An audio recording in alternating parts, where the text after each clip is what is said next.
She had way too much problems. Because I was helping her run, and it was just people using and harassing women, and it was out of control. And it wasn't just like a few people, because last year it was just privately from people that were going into the church.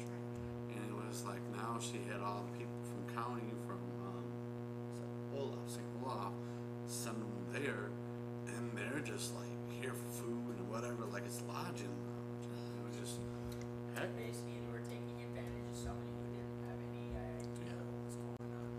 Because the guy that was usually doing it, he had scoliosis. What's the thing where your bones start crackling and stuff, and it goes to your head and kills you? Yeah. So he just died. He's the one that usually does it. So this was her first time running it by herself, and it was just hell. And so the native place at Cola, they shut down because of people were leaving needles and using stuff, and then going in the cafeteria of Waukegan when they're not supposed to. And just taking stuff. They took her TV.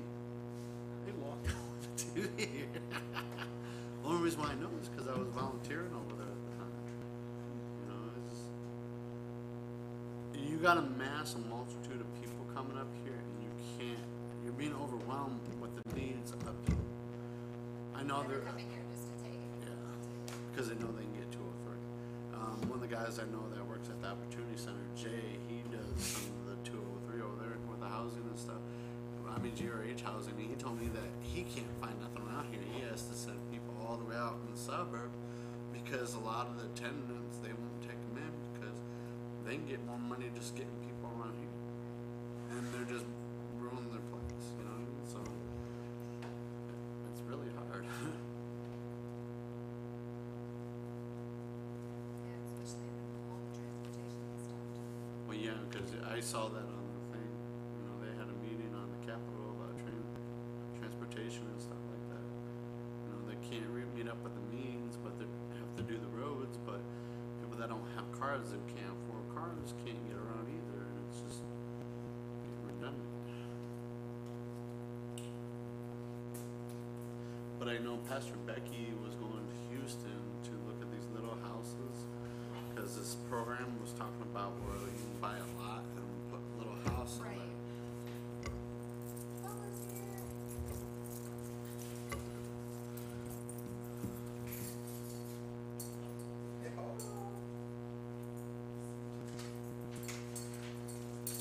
We are in a land of 10,000 lakes, but we're also in a land of 10,000 homelessness, either. Maybe more than that. You know, have you ever been on the train at nights? Because the cops can't do nothing because it's been overburdened with homelessness on the trains. So we know for sure no one else is coming besides As far us. as I know, no one else is coming. Everybody else is said. Yeah. Yeah, we're People gonna- are smoking on the train, drinking on the train, sleeping on the train. You know, there's no ordinance to what's going on. Yeah, Paul, thanks. Paul, this is Brandon. Paul, this is Brandon's gonna be one of our. Probably won't be a good speaker. He is.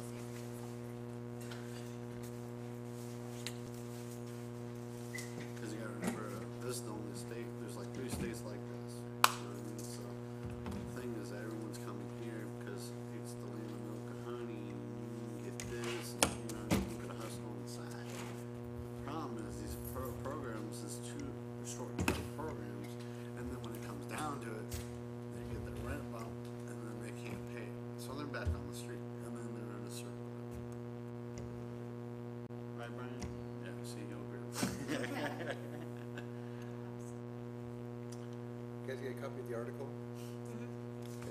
So, you guys- Ryan I read it. just read my report. Yep. Thank you. I need some guidelines. She Okay, kind of some looks like. things.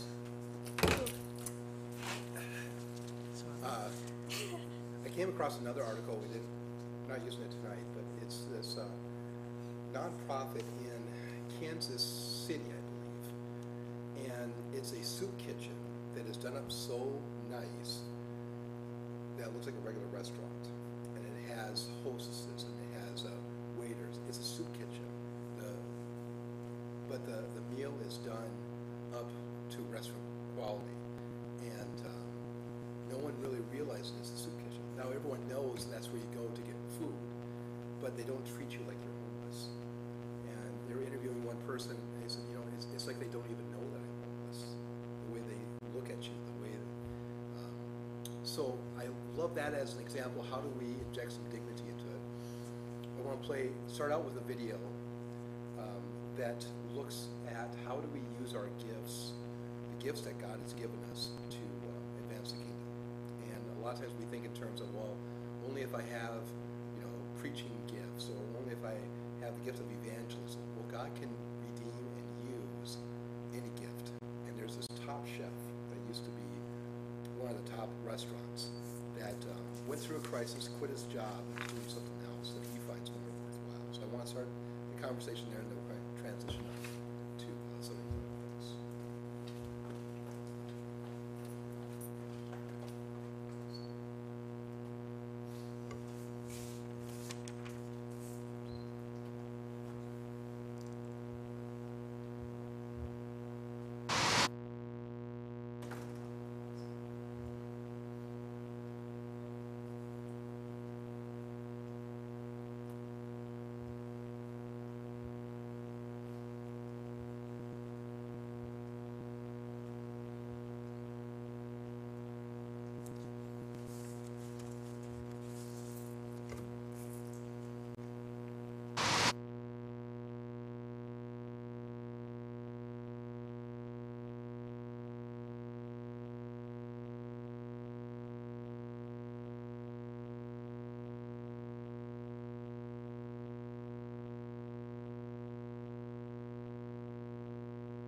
No one makes reservations at a Salvation Army soup kitchen.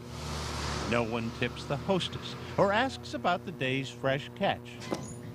But maybe they should. It adds caramelization to the salmon. This gives it a better flavor profile. If pan-seared salmon stretches your expectations for a soup kitchen lunch, pull up a chair and listen. I'm really proud to the story of the man behind it. We are happy to welcome this morning Executive Chef Jeff Ensorge. This time last year, Jeff Ensorge was at the top of his profession. And some demi-glace, which is a beef stock. A graduate of a prestigious culinary school. And executive chef at one of Minnesota's finest restaurants, the Capitol Grill. A few months later, it's all gone, and by Jeff's own doing. His application came in, and it was, you know, almost too good to be true. Captain John Joyner had his doubts. Because he's so overqualified. This is called a speed rack or a rolling rack. But soon the new Salvation Army cook I bought some new French knives. was spicing up the soup kitchen. It's a block of Pecorino Romano. It's sheep's milk cheese. These from Michael Cantaloupe. By now you are probably asking yourself, what possessed the man to do it? Good exercise, right? Giving up a $100,000 a year executive chef's job. We've got the lemon and Parmesan marinated salmon. For one, paying a third that. Don't be surprised when trials come about in your life. Jeff was struggling with the end of his marriage when he realized his spiritual life was empty. Corinthians 10:13. Like any good chef, he took inventory. God bless. And flung open a new door. Thank you, Jeff. You're welcome. Juice, please. I'm doing what I was meant to be doing. God's work. Recommitted to his faith, Jeff decided to take his culinary skills Edamame, soybeans. to those least able to afford them. We try to change the food. You know, we have nice vegetables, nice grade of meat. Instead of canned fruits and vegetables, Jeff and his volunteers are now cutting up fresh. We can put them right in whole, I think. Hot buns coming in, hot buns. The buns now have butter. The coffee, real cream. They're serving the chicken strips instead of the chicken. And now they're serving the chicken. Less processed food means Jeff is also saving money. I got puff pastry yesterday. By bringing a chef's creativity to donated food. Could make a chicken pot pie with it. The man who once crafted $40 entrees How you doing? has reduced the Salvation Army's lunch cost to 63 cents a meal. You like that food? Perhaps not a miracle on the scale of loaves and fishes. Thank you. You're welcome. But Jeff and Sorge has taken a page from the same cookbook. Faith is part of the recipe. It's the main ingredient, you know? Boyd Hooper, Care 11 News, St. Paul. All right, last call, last call. Over there on Payne in St. Paul. You know where, okay, what is it? How can I explain that? Have you been there? Yeah. Is the food pretty good? I wasn't there when he was there, Okay. but I have been over there. Okay. Paula, when you watch something like that, what goes through your head? That's amazing. Like someone to actually do that. It's a blessing. There's an art and there's a craft. I mean, there's a standard of excellence that you can still keep, even if you're not serving at a high-end restaurant. You don't have to lower your standards. I watched it. I loved it. Basically, I worked at the House of Charity for 8 years, and we served meals. Yeah. Aside from one, Right. One fact is the higher ups, because they hired a new manager for charge of the kitchen, they burnt everything, or it tasted so bad, not even a dog would eat it. And I complained about it. And people said, did they get fed? Yeah, they got fed. Did they eat it? No. They didn't care. The whole factor of it all is what it doesn't matter whether it was burnt, tastes like crap, or anything. The fact is, they got fed. Well, you brought a level of craft when you were doing the Huh? when you would do the cooking. You brought some craft to it, Yep. right? Absolutely. Then when he came in, it's basically he was in control. I'm gonna do this. Basically, I mean, he burned stuff right and left 2-3 times a week. So when you see that, what goes through your mind? I agree with Paul. I think it's really cool that somebody just takes their whole life and changes, like, employment kind of career. I can remember we were going through the book of some of the Old Testament books in church, and we were going through the book of Nehemiah, and the question was, what happens to a carpenter who, God gets a hold of his heart and he becomes completely sold out to the kingdom. Nehemiah happens. What happens if you take a chef, God gets a hold of his heart, right? And he decides to do something for the kingdom. You get something like that. Yeah, Brad. He's not the only one that's doing that around here. Where else are you seeing Messiah, Walker, the church over there, the Methodist church on 45th and Blooming. Yeah. There's other, Elam does a thing on Sundays. There's other churches that do that around here. So how I see it, yeah, it's a good thing, but that's not the issue around here with the food. The issue is health and reasonable jobs. Food's definitely not an issue. No. You know, I can eat 7 meals a day on foot. On foot. If I got my bicycle, I can do 9. If I got a car, I let them do 13. Really? Yes. So it's kind of like, we have groups that come into church here, to reach out to homeless people, and they take these little cold sandwich bags. Yeah. And here we go. Here's Right. a free sack lunch for you. And to me, it's great. Most of the people that get that sack lunch really don't care because they know where they can get them on hand. So it's, to me, it's meaningful. Interesting. Because there's places that give out food around. I mean, last year all the groups, one group actually listened to me and they did not take out bags. I don't know exactly what they were doing, but actually they got socks and hygiene items, stuff like that instead. We say it did cost them a little bit more, but here's something that the people actually needed. Yeah.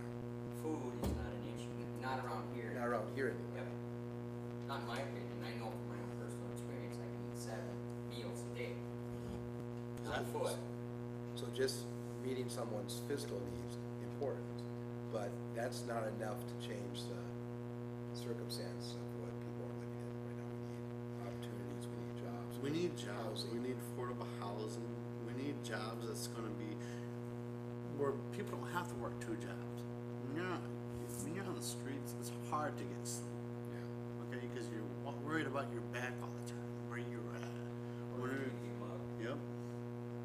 I mean, sometimes you got to use your mind to do things what you got to do, and I know it's hard to understand that, but people do what they do around here to survive.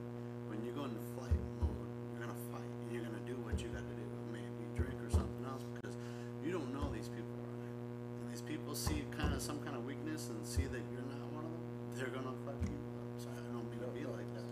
That psychologically, it's sad that, like, say for instance, you have you and your wife and kids were moved to another house.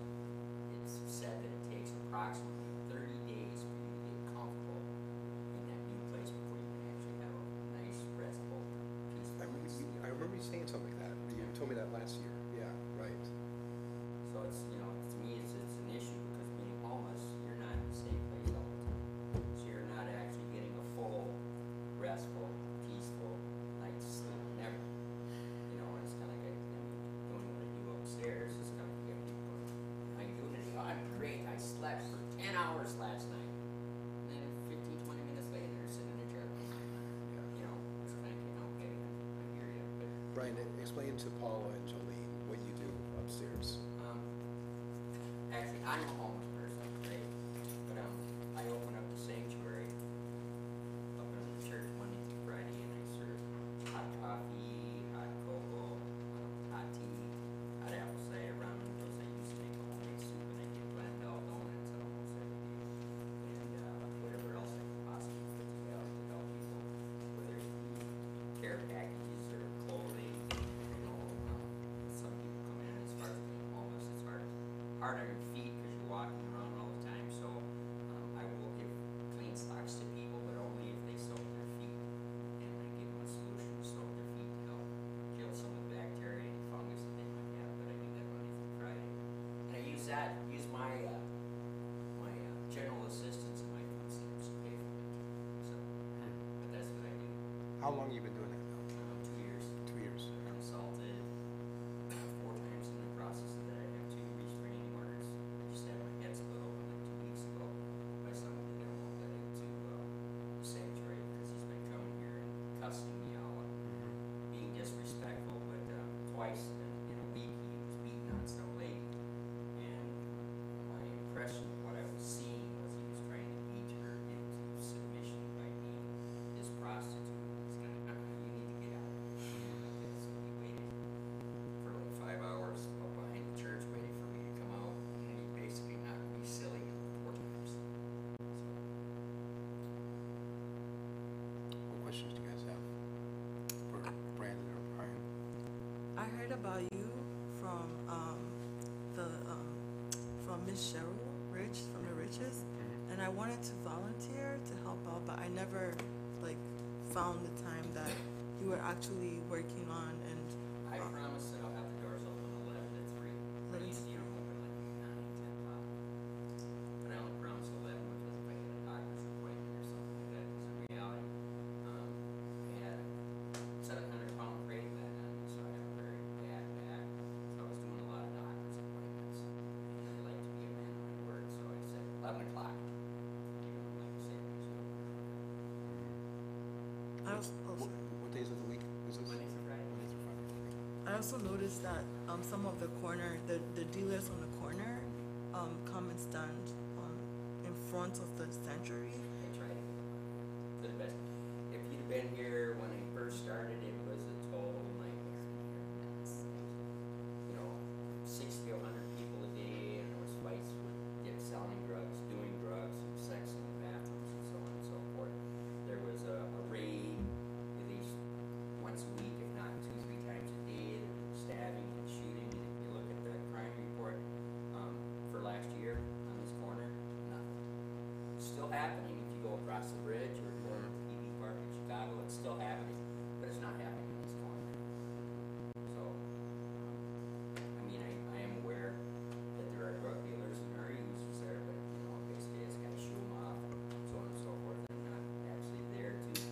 condemn them because that's what they're doing for a living. You know, I'm gonna say I've been there, done that in my own life, so but just don't do it here. You know, so I try to push them away to the best of my ability. Thank you. Julie, what questions you got? So people come, they just drink coffee and socialize, or have tea and donuts Yep, and I got socialize. movies up there, we got Bibles on the table, sometimes people have questions. So question and answer, we can have a Bible study, go down and pray, things. Is it just you, or do you have a team of people that work with you? I'm gonna say it's just me. Sometimes he helps me out, but for the most part, it's just me. I did have an older gentleman coming in to help me here and there, but I mean, he was a help because I could walk away and kind of keep an eye on things, but he's had like 4 strokes, and it's kind of like I got to babysit him too. But he's having some serious issues the last couple of weeks, so he's taking him in because he's really weak. Sure. So yeah, for the most part, it's just me. I keep praying for a team. Doesn't happen. I guess that has to do with the time of the day when people have to go on the job, which I can't. So I wish I could, but I got Messiah, I got Walker. I was doing Fuller for a while, but I can't deal with doing security and then living on the streets and then kind of learning what's going on. Because, you know, things have gotten so bad over there because the Asian. Cola is the native place over there on Franklin. And it should not be Waikiki. So they have a wet house and a dry house. And downstairs they have a Native American. wet house and dry house. Okay, wet house is in Minnesota. Wet house is for people that are chronic alcoholics. So they go in there and they can't stop drinking, so they get a doctor's notice to say that they're a chronic alcoholic. They go there, they give their money, they get on like a 203 or whatever GRH, and they get a little bit of money a month, and they can drink. Okay, and they are in a controlled environment. A dry house is a place where people are trying to get clean, stay off alcohol and stuff like that. So where I was working was at the Native American Street Outreach Program, which they can come down, take a shower, do some clothes, drink coffee and stuff like that. And I was bringing some food, but I was having issues trying to watch them and do security upstairs, and then people burning down a bagel and then running to getting on me about people leaving food and all this. So being a volunteer to the employees. What they expect me to volunteer to do. I've Basically, these are people that he lives with. So for me to go and jump on you because you're doing something, I mean, destroy a friendship or whatever, you know, on the street. How many wet houses are there in Twin Cities? there's 1, 2, I think there's 5, isn't it? 5 wet houses? There's one over on Glenwood. There's one over here. There's one down on Chicago. There's one out in Bloomington. And I think there's another one over. Midway, isn't there? Yeah. Yeah. There's probably more. First of all, how does that strike you, having the concept of a wet house? What was that? Like a question that came to my mind is like, how does someone become classified as chronic alcoholic? Like, what has to happen to get the chronic name on there? You get called the detox a lot. And does that mean like there's no possible way that that person's brain could ever become unaddicted, or is that just You like? ever heard of the term wet brain? No. Okay. Wet brain is when someone's drank so much they have to rely on alcohol to live stable, to function. That's what a wet brain is. So these people cannot live without alcohol. They can't function. They pretty much will break down and start having seizures and whatever.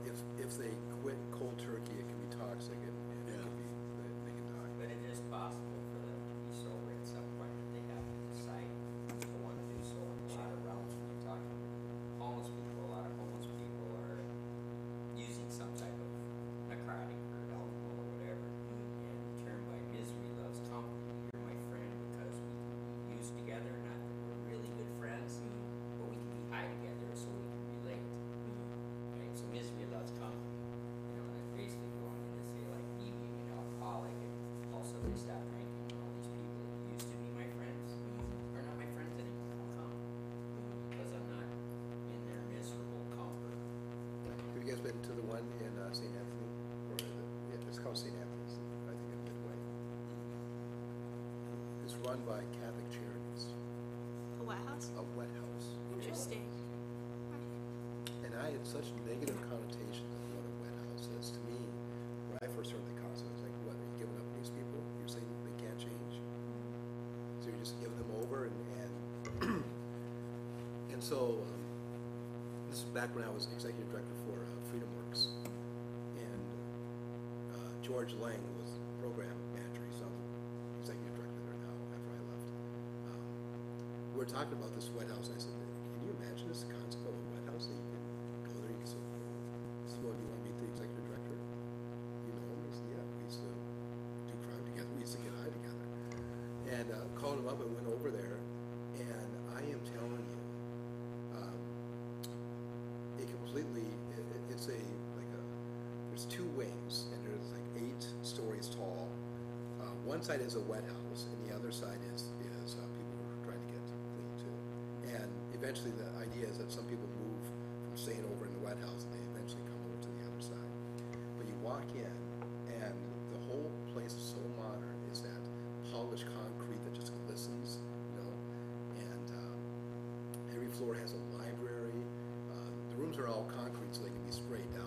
But even there, it doesn't feel like a cell. It doesn't feel like a prison at all. Because I have a prison background, and it didn't feel like that at all. It felt dignified. He said, "Well, do you want to stay for lunch?" And I was thinking, okay, you know, good. I was thinking homeless food and everything.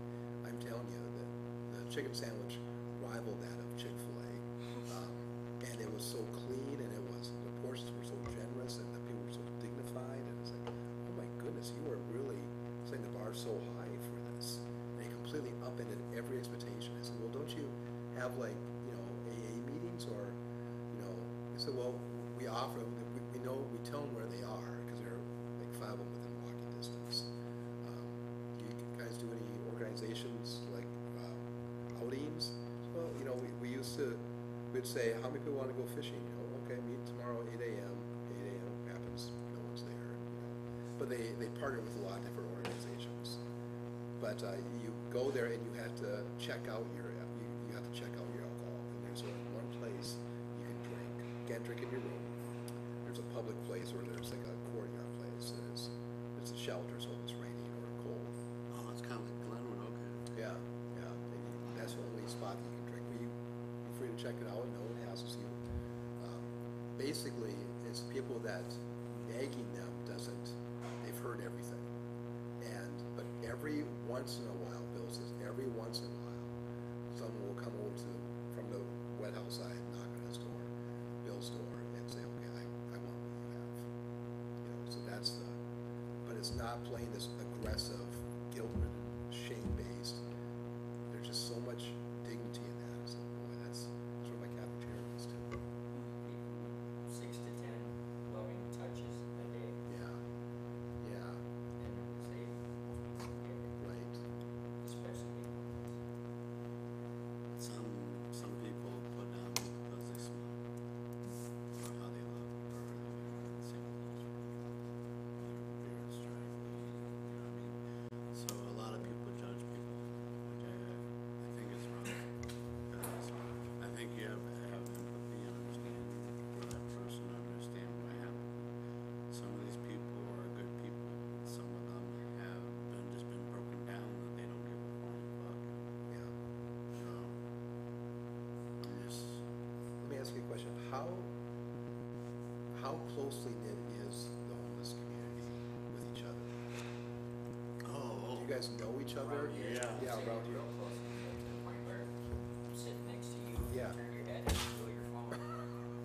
Right? And then tomorrow it's like, no big deal, I got your phone, and you're telling me I got your phone, and you okay. Or, you know, watching the guy, last summer's guy, he was sleeping, and another guy took $400 out of his pocket. I'm sorry, I couldn't help myself. That was it. Same with bicycle, right?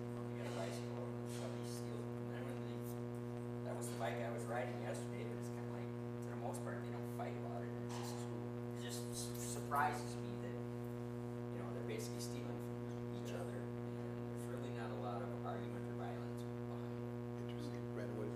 Because they're in cliques. There's sections that people are in. Teach us what. Okay, around here it is Fast Crew. Go Fast Crew. Fast, yeah. And then you got Stevens group over there. You got the Cola group by the natives. You got Washington, you got Cedar, you got Lake, you got Chicago, you know what I mean? So you have cliques around here. And is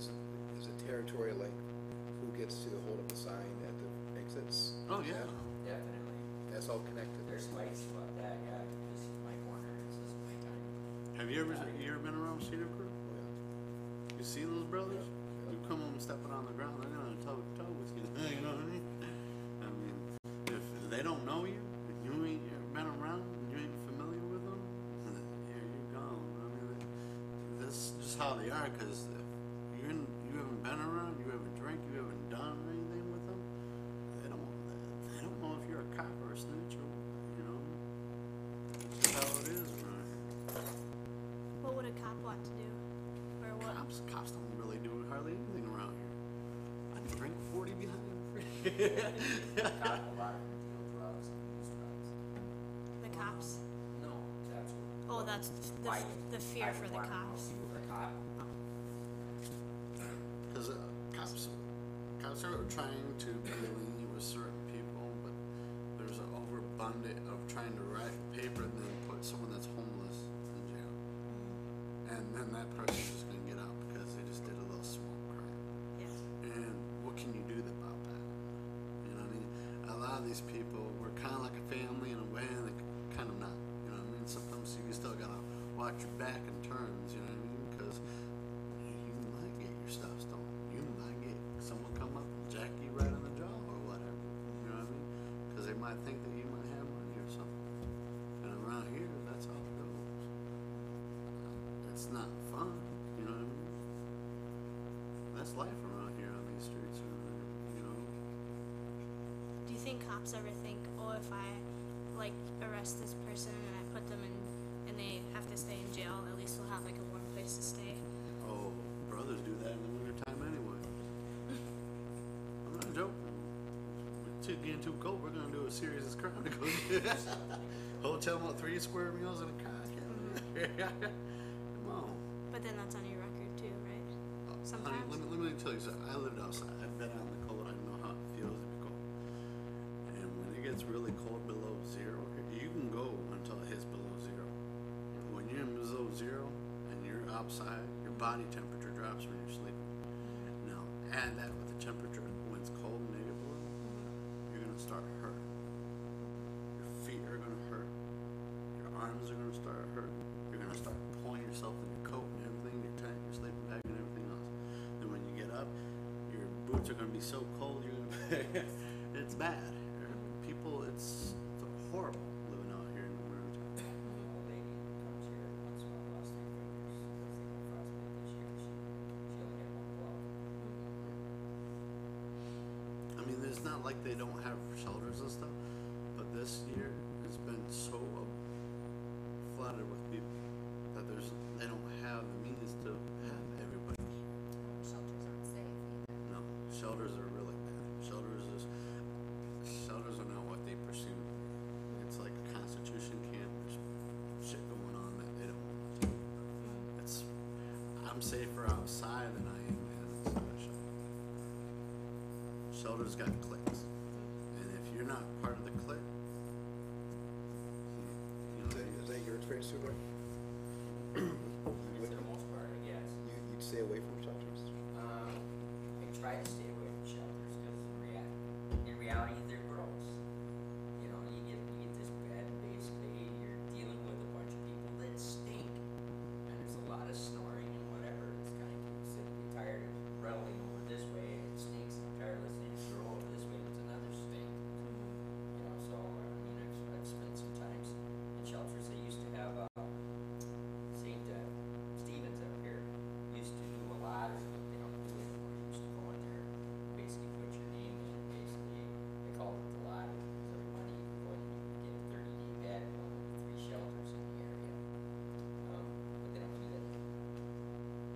So I would hit that lottery until I could get one of the nicer shelters instead of going to higher ground or Harbor Lights because they're nasty. They're gross. You just open up the door and walk in. It's just total stench, you know, from body odor and foot and whatever. I don't care. Even if there's been nobody in that building all day long, as soon as that door opens, you can smell all the numerous body odors because it's just lingering because they don't clean places. interesting. And it's more than that. They're using drugs in there. People that are getting paid in there ain't doing nothing what they're supposed to. You gotta still worried about your stuff being stolen, and then you're worried about if you do have a conflict inside of there, what's going to happen outside. You know what I mean? So shelters are not the issue. That's really not the issue at all. I think the issue is letting people have affordable housing where they can have a job that they can mean to themselves. You take away a person's life, how to live, they're gonna act like a fool. They're gonna act like a dog. So, how I see it around here, nobody can't afford no $900 unless they're on the system. And a lot of people, well, this is their theory. It's better just to be on the system because I can live that way and then hustle on the side than really have to go to work.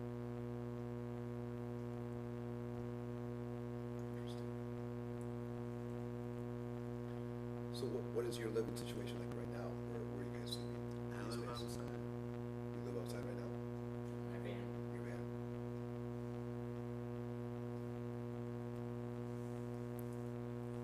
What do you do in the wintertime? I do have a heater. You put a heater in your van from the car battery then, or what do you do? No, I plug in the church or somebody's house. Okay, okay. By extension cord. Got it. Because they got us provided heat for me. Right. The last, I think I've been almost this stretch for 4 years now. So that's been keeping me warm through the winter. And how do you say Taking a hand warmers and putting in a sleeping bag.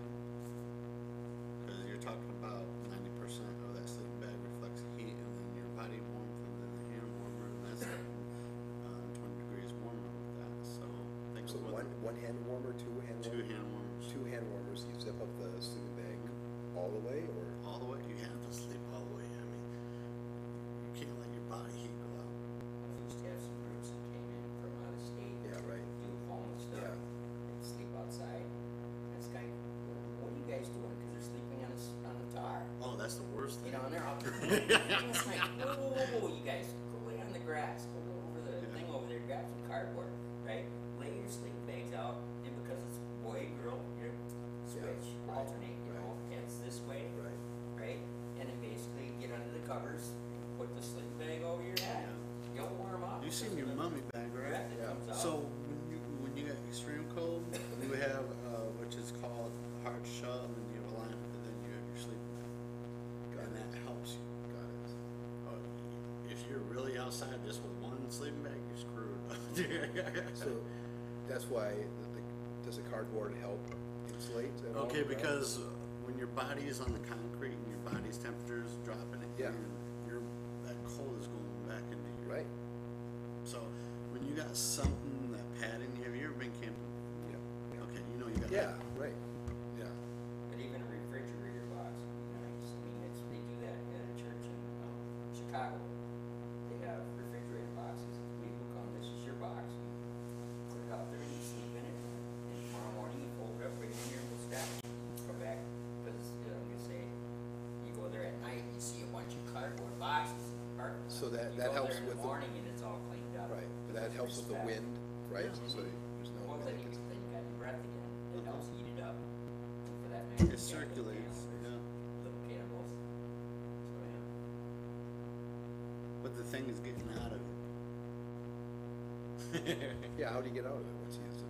You unzip it. But the thing is, you got 2 minutes to put everything back on.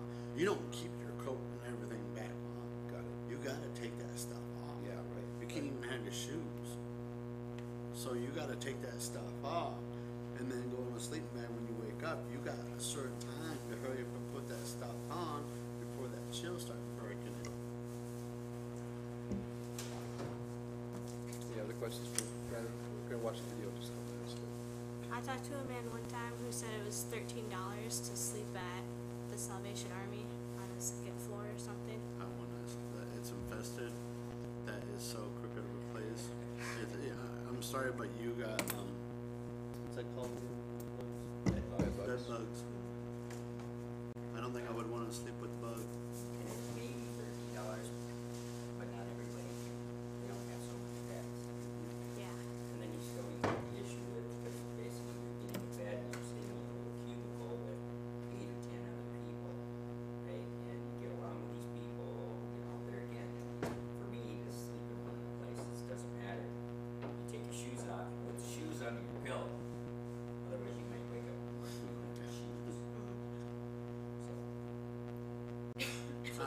shelters do cost money. Yeah, some shelters do. Some shelters do. But it's not. It's supposed to be a short term. But it's not. Picture yourself. Put yourself in a homeless person's shoes, and you've been around all day and you're tired.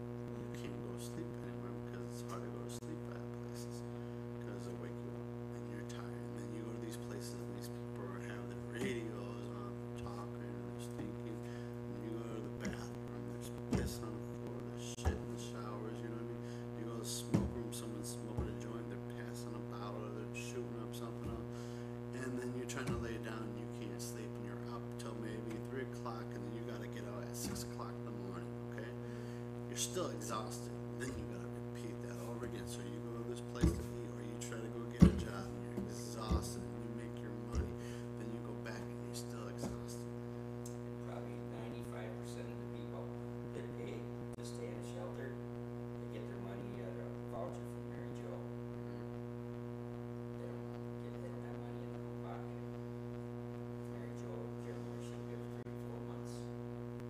What are your views on Mary Jo Copeland? She's alright, but I don't think she's the solution. She helps out with certain people. She's a nice lady, but I don't know. She does help out with people. She is a saint to certain people, but other people don't. It is chaotic over there. Have you ever been over there? Yeah, I actually volunteer to tutor kids that live there on Wednesdays. So I mean, have you been through the line? Being there at I've served like food there as well. No. Try going there early and then waiting till 9 and then being in a long lane and then fighting your position to go in. Okay? And then going through the line and eating and then trying to get a situation. You know what I mean? And then doing what you gotta do. Because there's been fights in those lines, right? There's been fights downstairs for food and clothing. That's just how it is around here. You know, there's. Can I tell her this? Okay. I'm not from here. I'm from South Bend, Indiana.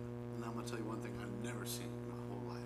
Somebody that got money from Minnesota still go to these poor places and take advantage of these places. It's gross. And they got abundance of food. I would do the food shelf over here at Messiah. And if you want to come on Friday and see how it is and volunteer, come over. I'll be there. Okay? You'll see what I'm talking about. These people will try to take whatever they can. And they'll try to sweet talk you real nice too. You know what I mean? They will too. You know, I mean, even if you come on Thursday and see if I put foods out, these people will take a box of food and think about it and consider it another person. It's just that's how it is, Ryan. They get food trucks that they'll drop off down at Opportunity Center down on 18th in Chicago, and they also drop off at this corner. People, they throw the food out there, and people literally get in fights over the food. It's kind of like, here's a whole case of chicken, and one person grabbing that whole case, there ain't no way you're gonna eat all that chicken. What's the fight about? Why don't you take one or two and let somebody else have one or two or whatever? What people do around here is that they hoard stuff and they sell it and they give it to people that they like. Or they just grab as much as they can, and once it gets old, they just throw it out because there's more. And like you said, food's not actually The situation. a problem. There's access. Like I take some of the food I help Ryan and I give him some of the food I need to help out with the community around here. It's not that I don't help out because I help out with Walker. I help here. I help out Messiah. I help out. You know what I mean? But the thing is that you only can go so far with that. But I'm trying to get some kind of. I got hired in Messiah. I work part time over there, and then I'm gonna get hired at Walker, cooking in the kitchen over there as soon as I get my certification. But it's hard when it's hard for people that have felonies over there. And then they said they can't ask you about your past, but they do. And it's not hard to go on the internet and find out what anybody's about unless you pay that $30 a month. You know don't got $30 $30 a month. What's that? $30 so I don't know about real records and stuff. Yes. The reason why I know because my ex used to be a police officer. Yeah. So you pay $30. $30 on the internet, and they can't find out your family, your history, or anything. Right now, if I pulled out your name on the internet, I can find out about you. Oh yeah. Right. I just pay that money for it. I can find out where you live, who your niece is, where you work, everything. So my question is, like, how can you pay for something if they haven't found out already? Me? Yeah, like, cause then I'm not talking about me, huh? just anyone in general, like. I'm talking about the companies. Yeah, because I feel like if they don't know already, they wouldn't be demanding this money. In a way. They're not demanding money from me. They're demanding about my past. Some of us have records or felons, you know what I mean, Class A, and it's hard. You know what a Class A is. In Class A, I can't deal with restaurants. I can't even work at a cashier job. It's unless I work little menial jobs. Okay, I'm telling you, I've been to Mika's, and I've been to these little factory jobs that pay little shit and don't get me nowhere. But they, the system doesn't tell people that about that. Now they'll take their favorites and they'll use them as an example. That's not what's really going on. Okay, a lot of these places got a high changeover rate. I don't care what they say. You know what I mean? The thing is, if you give a man a building, a job, a place to live, and make himself feel like a human again, it's going to be human. But you put a man on the streets, and he has no way to get out, and he feels like he's stuck and put in a cage, he's going to fight like a dog, right? Okay.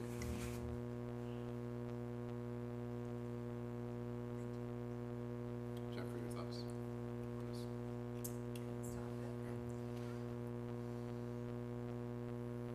Well, one of the things to understand too, that for women on the streets, it's even worse.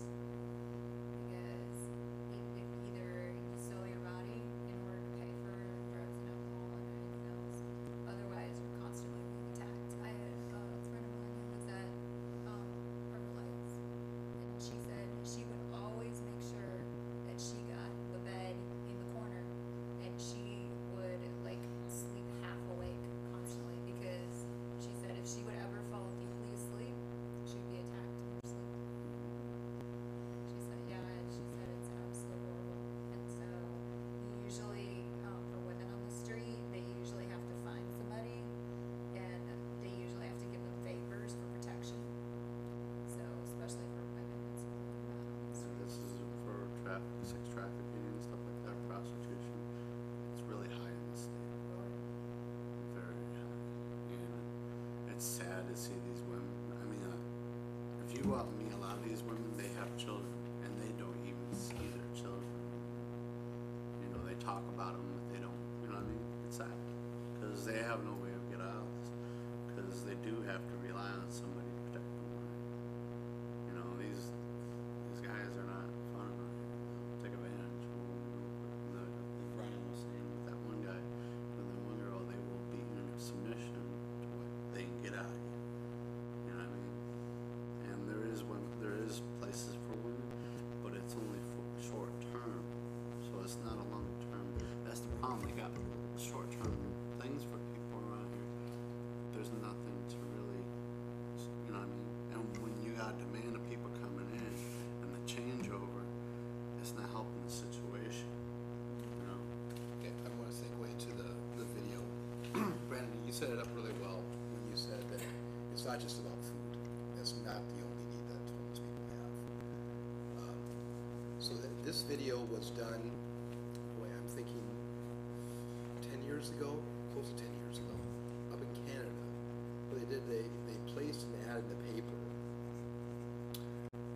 basically asking how many people would like to do something about the homeless situation in Vancouver.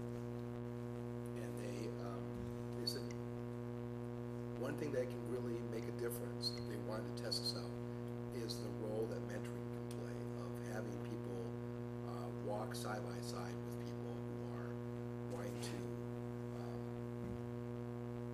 go a different route than where they are right now, living on the street. They want want to get out of, just let out of the street. And so they had this organization match up mentors, and then a camera crew followed these mentors for like a year, and you can see the relationships go different ways. There's some great breakthroughs, and there's some incredible setbacks. And along the way, they took people that had really good hearts, but not a whole lot of training, and not a whole lot of tools, but they learned, some of them learned the tools along the way, and some of them got played along the way, and you can see that.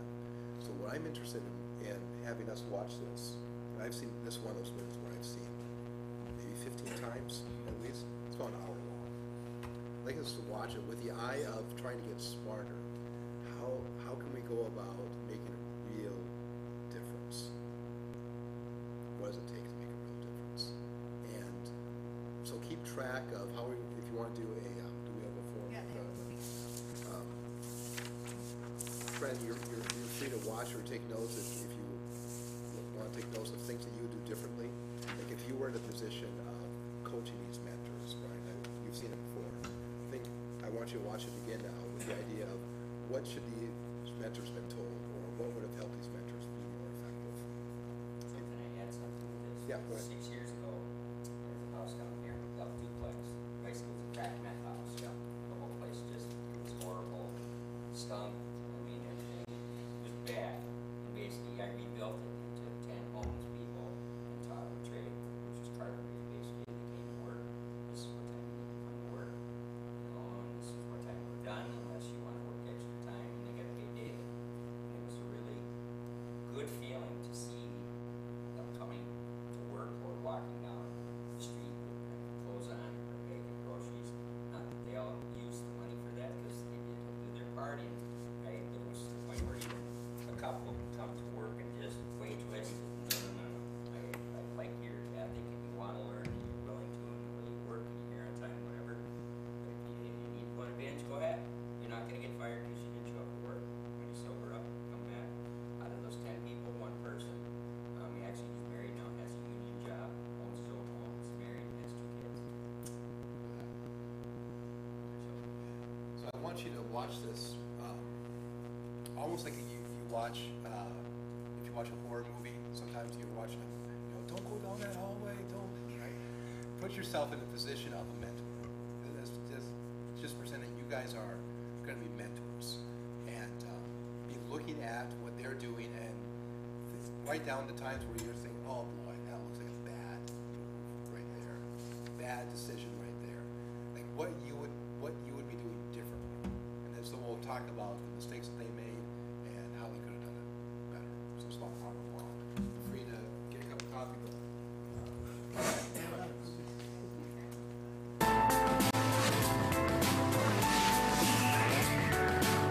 And now, on The Passionate Eye, a world television premiere.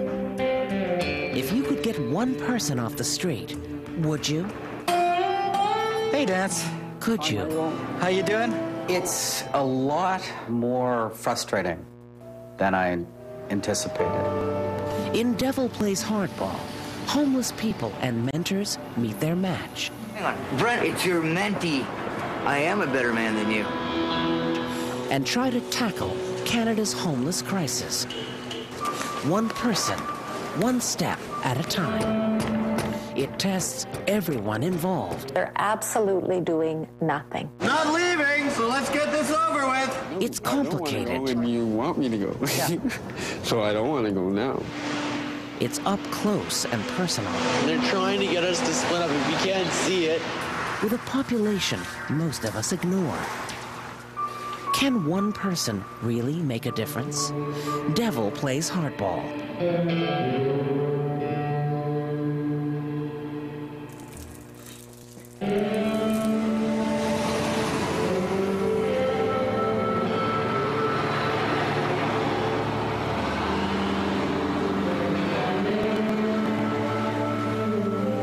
Your name's Brent. I'm Mike. Mike, nice to meet you. Good to meet you, too. Apparently you're interested in becoming a mentor? I am indeed.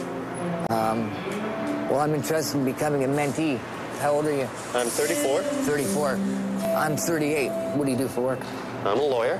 A lawyer, eh? That might be good. Just kidding, I have no legal issues right now, but for the past few months, this was home up the top of those stairs there.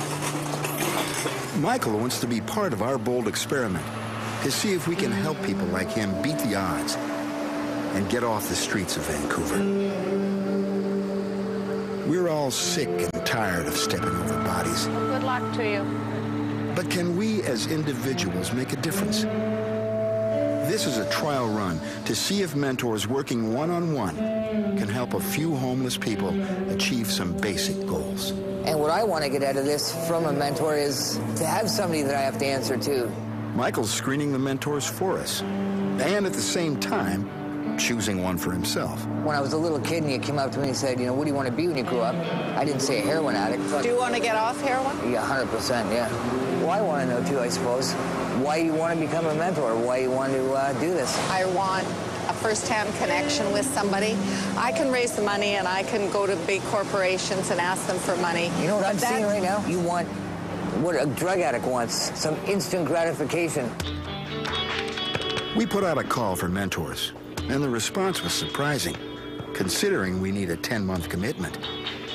We're obviously not alone in our desire to help solve this crisis.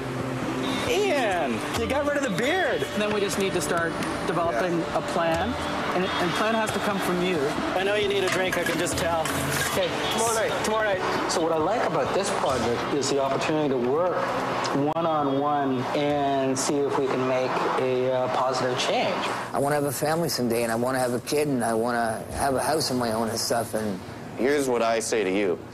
I'm willing to work with you. You want to invest the time in me, I'll reciprocate, but I expect the same effort coming back to it. Is that fair enough? That'd be the deal that we'd have to make. I want to hit a home run with you. Compared to the two women that I talked to earlier, they're not mentors, you know what I mean? At least for me anyways, like, this is what I need.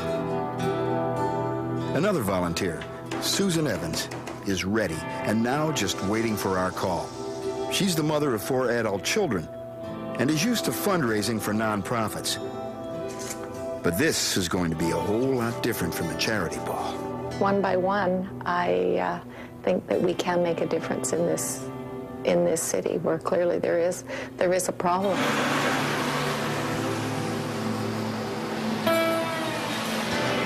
Early one morning, Susan gets the call to meet the film's director, Nigel Kosmikas. It's colder than I thought it was. Yeah, that's them over there.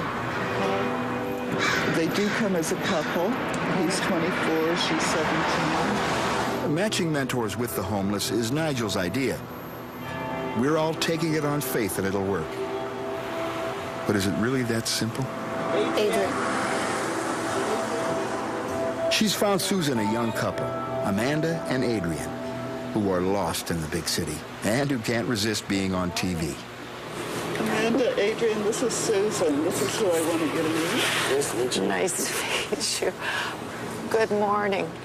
Boy, you two are pretty welcoming for having just been woken up. Adrian is a recovering heroin addict and makes sure he sleeps near a drugstore so he can get his daily methadone.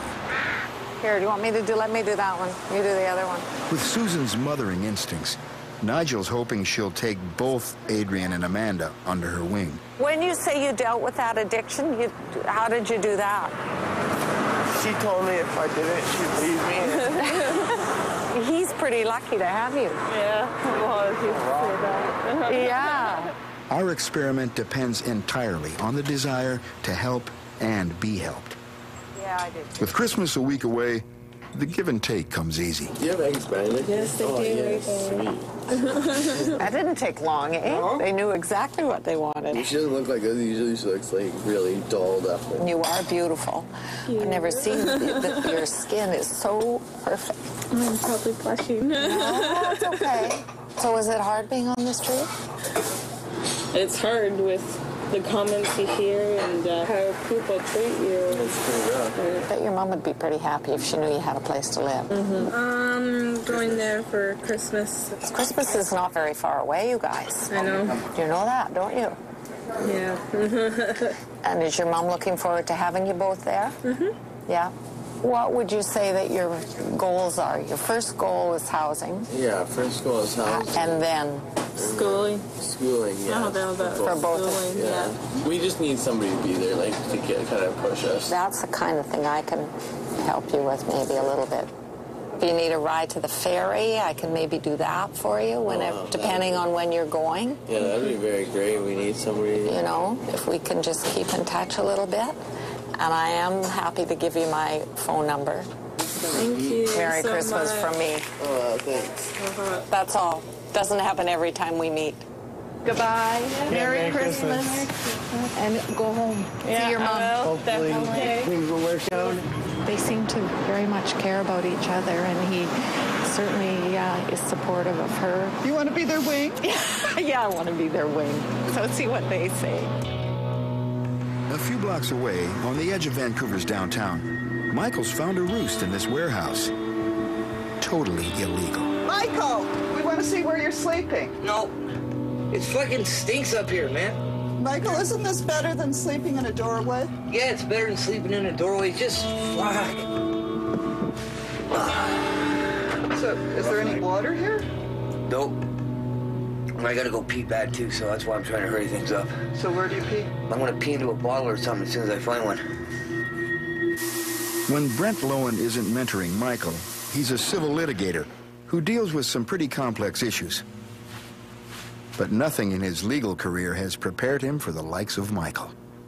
I've been in the shower in 6 months, and I just peed in my kettle. He seems like someone who is looking for help, and that's exactly what I want to do. You know, if he's not willing to try, well, then it'll be pretty obvious right from the get-go. On his way to work in downtown Vancouver, Brent skirts Michael's territory. It's an upscale neighborhood that Michael exploits to full advantage. I find all my clothes in alleys from rich people who throw them away. Hello, miss. My name's Michael, and I'm in this program. It's to help out homeless guys such as myself. I was hooked on heroin for almost 20 years, and I've been clean for 10 months and 3 weeks. These are called Ecuadorian roses. I think it's clear that he steals flowers from time to time. Well, I don't know about you guys, but I'm like out of here.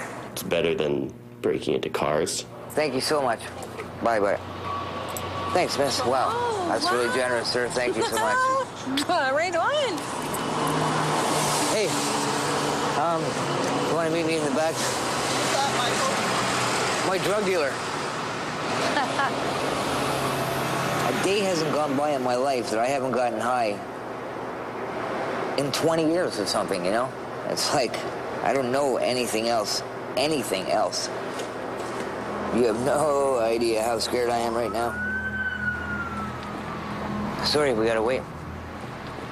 I never promised you my drug dealer is gonna be on TV anyway, so. So I've never, I don't think, really mentored someone per se, but I know what the relationship entails, and it usually entails being willing to do whatever that person says. Okay, dude, we gotta get this mentoring thing going here. So I brought All right, we're gonna have a little powwow.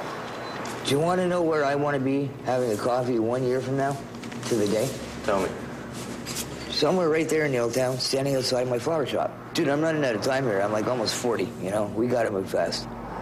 If I want to accomplish some of these goals that I've got whirling around in my head, we gotta do it. I'm a hard-working guy, man. I think it can be done. Providing I stay off the dope. That's the key.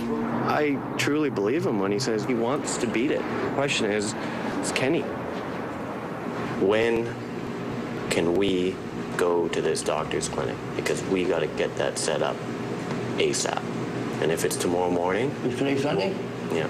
We'll go tomorrow morning. Why don't you just come and park here where my house is? Because and then we'll go. All right. It's 2 blocks away. That's perfect. So tomorrow... Tomorrow it all 11 begins. a.m., huh? Tomorrow it starts, eh? I got to be honest with you. This is pretty freaking exciting, but... You thought I was going to bail, didn't you? No! But in the morning, he does bail. He phones in, sick. That's the frustrating part, is he says, oh, you know, all the right things. Unfortunately, you have this addiction, which governs his life, plain and simple. Nigel's found another mentor, Mike Doucette. He works in the IT industry, but is more streetwise than the rest of us. Sometimes in the morning, there'll often be homeless people sheltering right in here to get out of the rain. I've always had a very strong social conscience with a real profound sense of just not wanting to step over the people that we see on the streets every day. Mike's already made a connection with a street person, but when our cameras show up, we can't find him. I'm looking for a friend of mine who's homeless who lives down here. His name's Ian. Well, if you do see him again, tell him to give Mike a call. Mike gives it another couple of weeks, then agrees we better look for an alternative. Hey, Dan. Nice to see you. They said that I couldn't sleep in front of the store anymore. Really? Yeah, thank you very much. The word's out that a television project is pairing homeless people with mentors, and Dance wants to sign up. What is it that you would like to see happen for yourself? Probably have a place and eventually my own business.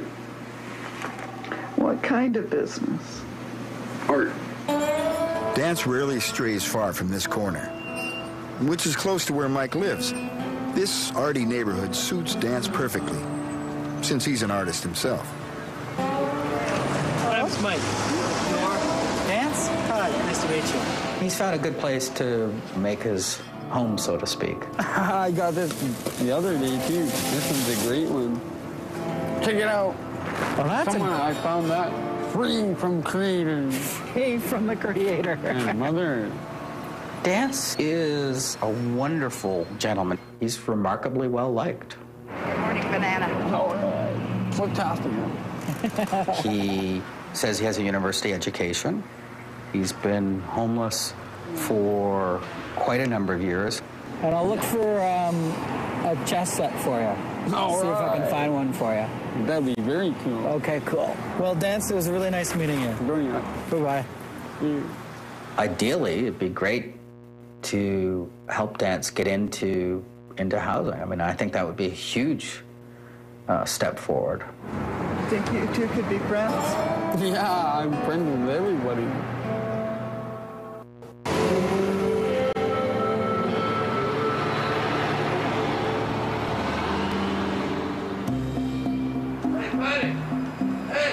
Vancouver's homeless are the focus of this mentoring experiment. Our inspiration is Judy Graves, the city's housing advocate, who's been working one-on-one with our poorest population for over 30 years. Thinking about moving in? Well, I want to move in. I don't want no cockroach-infested hotels no more. Some call her an angel, patrolling our streets often on her own time, keeping tabs on who's out there, and ready anytime to help anyone make the big leap indoors. No matter what happens, you be the voice of respect. Judy's always available to spread the word about the homeless. And knowing what's in store, she agrees to mentor our mentors. You have to have your boundaries, and you have to have the humility to know that you are not the person's whole world. There is at least a myth out there that a segment of homeless people prefer to live on the streets. Anybody that is cold and sick and hungry and a human being wants to move inside. What should we know from you? You won't get hurt unless you ignore what they're saying. If somebody has given you the kindness of telling you to fuck off, they've given you the best advice you're ever going to get, and you should take it. Feeling somewhat less naive for having heard Judy's warnings, the mentors are ready to hit the streets.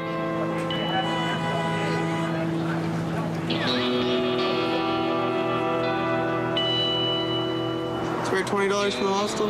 It's Christmas week, and we're surprised to find 17-year-old Amanda and her boyfriend Adrian haven't budged. They never made it home for the holidays. Yeah, we're not doing too good. My flu's still here. It's not going away. We have like 4 or 5 blankets and it's still cold. Did you try the cold night shelter? We ended up getting there too late and there was already, all the beds were full, so we ended up having to sleep in this parkade there. It was kind of warm until the security guard came and kicked us out. Leaving Christmas morning, the security guard kicked us right out. You don't look so good this morning, Amanda. You know, you probably got the pneumonia or flu. Oh, picking butts. Yep. That's probably how we got sick, smoking cigarette butts off the ground. Turn that way just a little bit.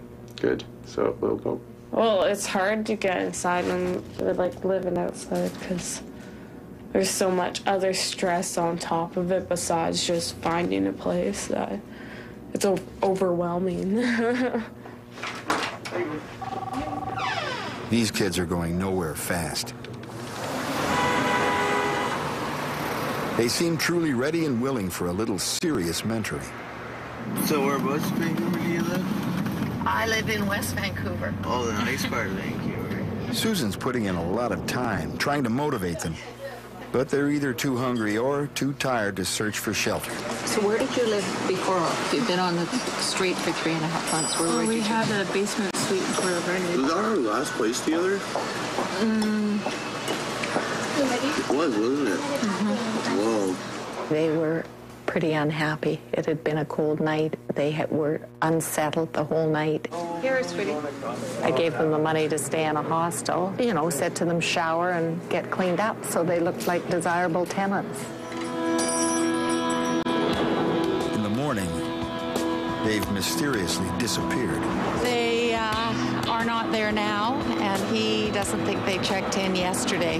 They were going to sleep for the day, get cleaned up, so that they were all ready to go looking for somewhere to live this morning when I picked them up at 9. And I really thought they were so tired and cold that they would have slept for 24 hours.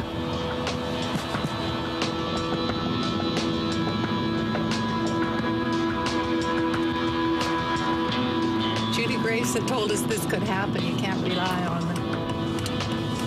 It's hard to imagine what goes on in their heads.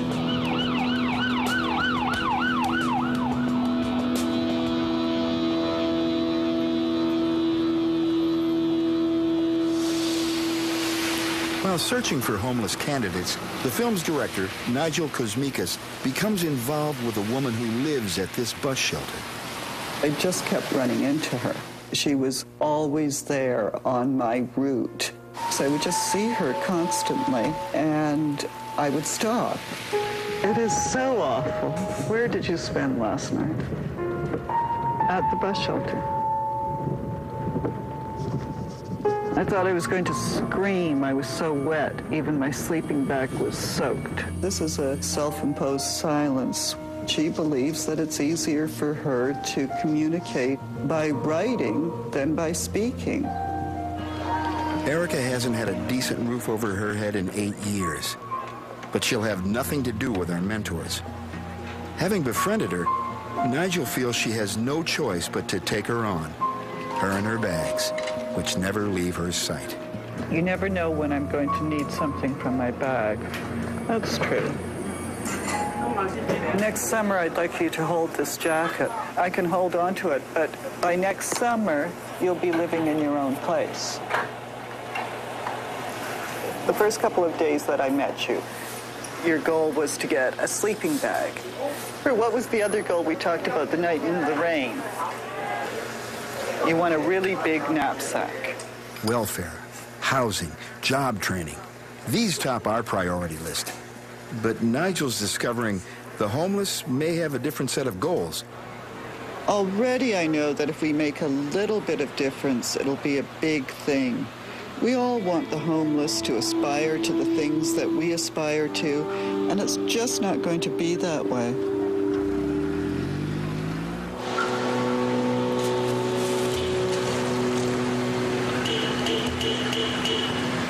Brent thinks Michael is now on methadone and is eager to push ahead. But his enthusiasm may be premature. He went through some of the hoops that you have to do. We went to St. Paul's and took the blood test. We went to the walk-in clinic, got him set up to the point where he was to come back to the clinic. We got into the car. What a shitty day. Got that right. Kind of had a feeling that something was up. I missed my appointment. For this to work, you're gonna have to give up heroin and go on to the methadone. I know that. I want that. When you're a junkie, okay, your main sort of fear in life is starting to go into withdrawal, right? When I get up in the daytime, my first and only priority is making sure that I get my medicine, okay? Right. We're going up there. We're just gonna see what we can do. What if they say to me, can you come back in an hour? Well, then we'll wait an hour and we're going to come back. I can't. I'm your mentor. Yeah. That is what I'm saying we got to do. Inside the clinic, Michael is going on about this big documentary he's making. And the next thing we know, we're back on the street.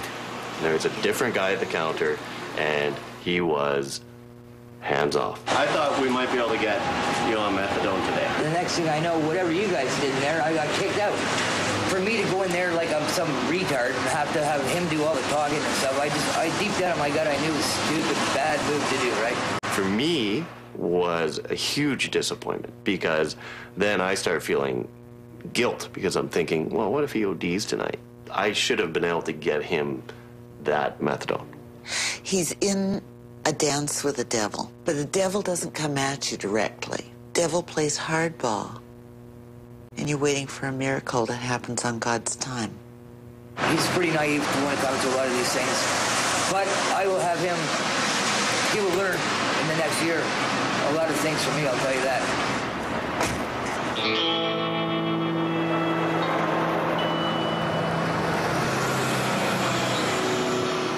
Living as Dance does, inches from traffic on a busy street, he doesn't get much sleep, or peace, or privacy. Hi, Dance. All right, let's go get something to do. Mike Doucette's a good match for Dance, living close enough to do early morning meetings. Yeah, I bought him a watch for $5. Oh, that's pretty nice. So I guess the first step would be to get on to welfare. Are you on social assistance now, or? Nope. No. I think Creator always provides everything I need. He's got a lot of challenges and a lot of barriers in terms of moving forward. As soon as I signed my name to the government, thinking we are my sovereign rights. No, we won't be signing those kinds of documents. He had that idea that if he signed a government document, that would somehow abrogate his Aboriginal rights. If I'm applying for assistance, yeah, that's when I give away all my sovereign rights. No. Yes.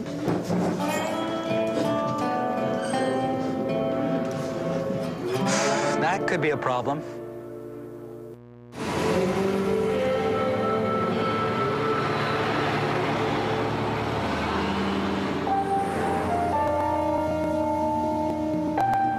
Temperatures expected to drop to 3 degrees this afternoon, and that wind warning is still in effect. We picked the worst possible winter to be good Samaritans to the homeless. In the wake of a series of storms, Erica is now thinking of coming in from the cold. Nigel assumes that'll mean just a quick trip to the welfare office. You need to reapply. And so how do we start that? Just fill this out and give it back to you? She would talk to somebody today, and at that point, they would book an appointment.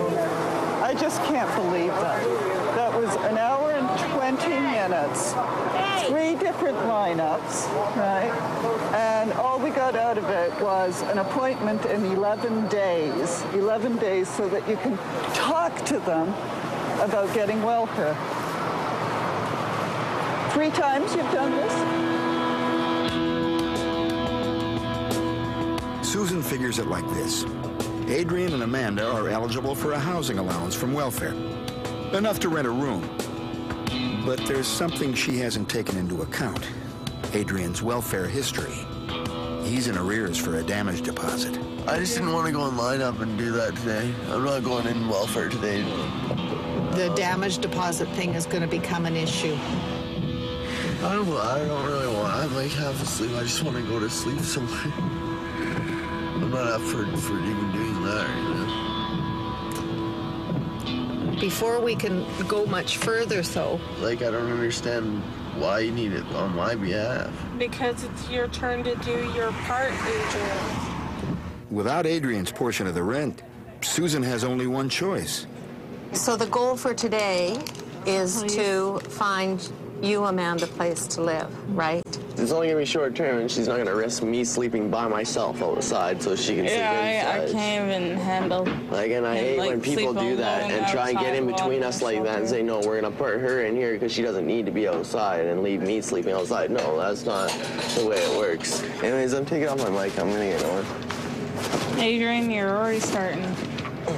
I'm just gonna have a smoke with him outside. I'm leaving right now, and I'm leaving you. I'm sorry. I'm sick of people doing that.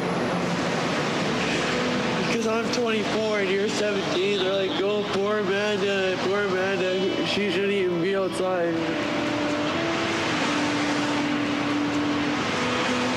They're trying to get us to split up. If you can't see it, can't you see it? Is this what you want?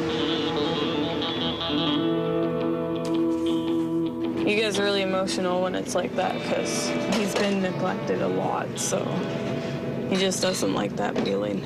I hope you know that we're not trying to push the two of you apart. I know that. So let's find a place that will take Adrian as an overnight guest. Okay. Gonna have some breakfast now? Amanda's housing allowance barely covers a single room in one of these fine hotels in the downtown east side.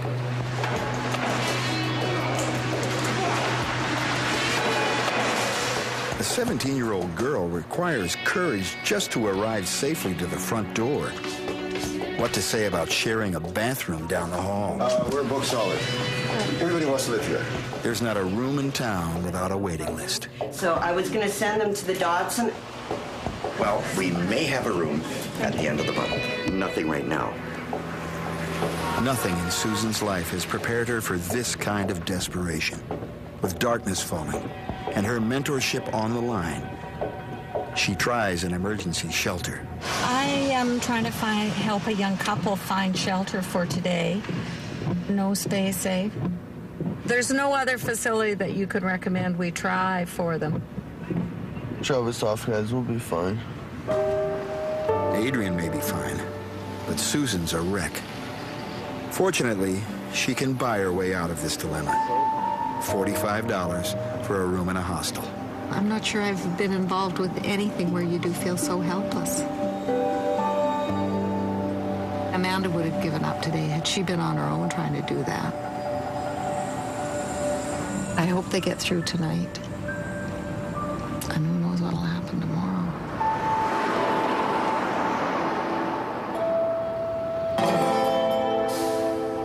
And you're still welcome to come over and have a bath and cut your hair and get cleaned up. Problem is, Dance has to want to do that. It's a mentor's first consideration. And at this point, Mike isn't sure what Dance wants. And the other thing is everybody deserves a home. And sitting on the sidewalk's not a home. For me, it is. It's a lot more frustrating than I anticipated. I guess I think a lot of people just worry too much, maybe. I think he's very smart. But there are occasions when he just doesn't seem to be fully there. Dance, what are you doing out here?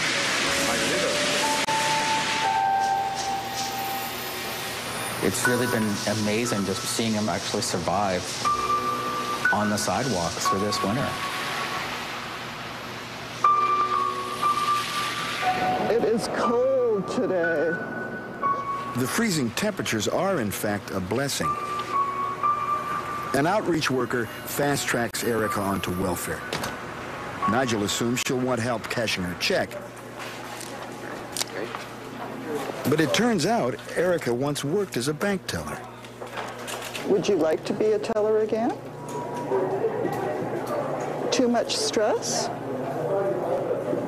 You don't like dealing with... Yep, no problem. 20, 40, 60, 81, 20, 40, 50, 60, 70, 85. If it works out for you. Erica's got a shopping list. And housing isn't the priority. Done 7.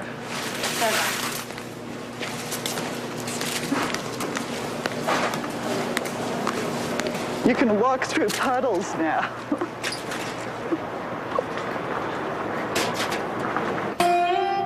Hey, Dance. Hi, Michael. How you doing? Oh, all right. Pretty awesome, Mark. Actually, it's turning out to be a beautiful day today. Power of prayer. Dance's optimism is actually confounding Mike's efforts to get him off the street. Desperate for a little mentoring himself, Mike asked Judy Graves to drop by. Dance, you getting old? No. Dance faces more barriers than almost anyone. He's been through major car accidents. He's been through foster care and residential school. His mother left him when he was a little child. She ran off when I was really young. Dad used to beat us. He used to beat us like with sticks. And yeah, there's like blood all over the walls, floor, and clothes, hair, everything. Blood all over the walls and your hair and your clothes. Yeah. You're very unusual because you've been living outside for quite a long time. Judy tackles Dance's resistance to welfare with a subtle twist. She appeals to his artistic side. But if you've got an indoor space, then you can do major work. Yeah, I'd be able to have all my art supplies there. And you just accept the welfare like it's some kind of arts grant. Well, some of you guys came up with an awesome idea. I don't like to push people, but I think very often we can miss the voice inside that person that's saying, help, get me in. When the passionate eye returns, can good intentions be enough?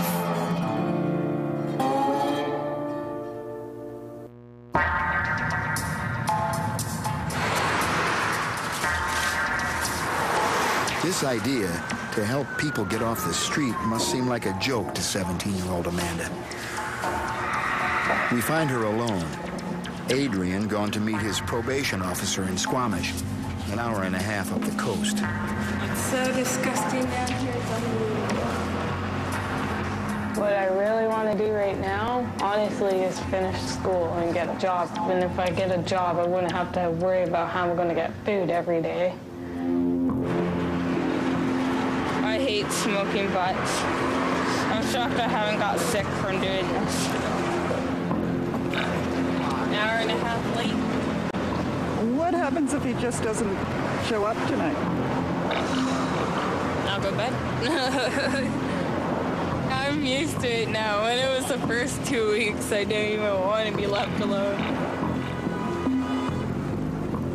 Adrian doesn't show up that night. And when he does, 24 hours later, he's got his excuse on a leash. Hey, you want to carry it? Hey, come here. Let's go. Bring the bag. Adrian had spent his rent money on getting his dog out of the pound, so that clearly eliminated a number of places where they could live. I love you.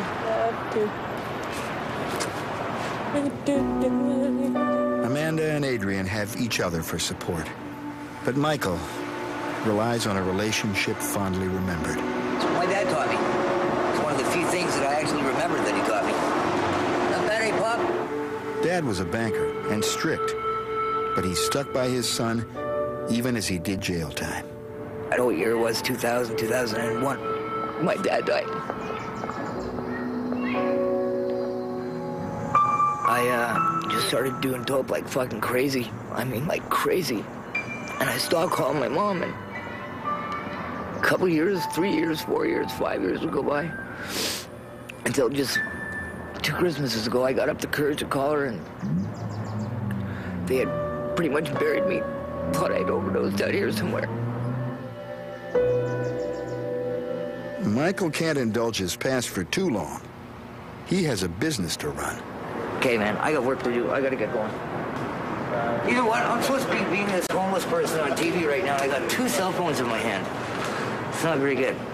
Okay, hang on. Brent, it's your mentee.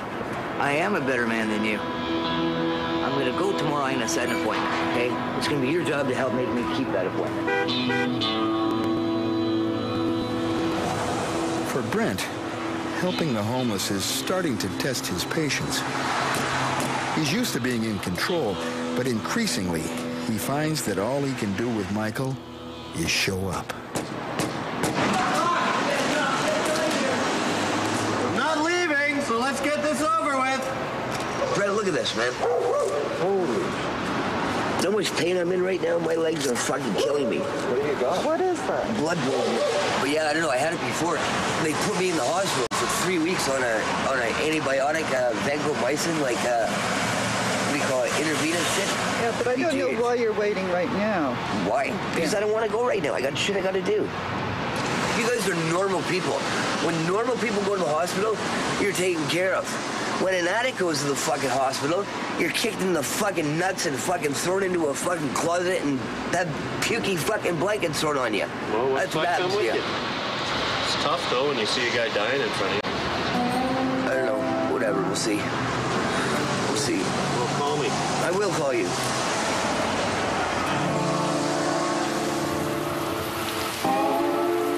Hard to say whether it's the relentless rain or if he's decided to humor Mike, but Dance is suddenly willing to look at some housing options. Okay, first things first is we'll get you to fill this out. He really likes the native housing concept. The problem is that they want proof of income.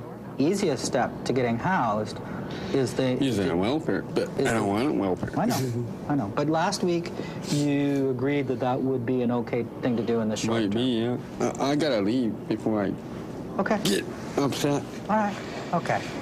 You guys are trying to force me to do something. No, we're not trying to force you. Yes, you are. You're saying you want to go, and I say, no, I don't want to go, and you want me to go. Yeah. So I don't want to go now. Okay. But in order to process the income assistance application, they're going to need... But I don't want to get on the assistance. I already told you that. Okay. As soon as I sign those government documents... Okay. Oh, my... Lights go down the drain. But I don't want to go through all this stuff. Yeah, well, it's a drag that we have to do it this way. Yeah, but I don't want it. If he doesn't get inside, eventually Dance will die on the street, and that's a tragedy.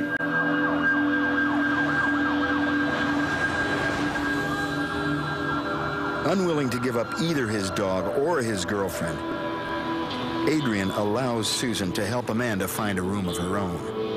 We're not going to say that you might have a roommate. And Susan has a great lead It's small. on a not-so-great place. Let's go downstairs and let's see what he needs from us. Okay? Well, that's good news. There is a room for you tonight, right? Yeah. There's a room, but only if welfare comes through with a check before closing time. Otherwise, Amanda will be on the street for another month. If we can get the check today, she can be inside tonight.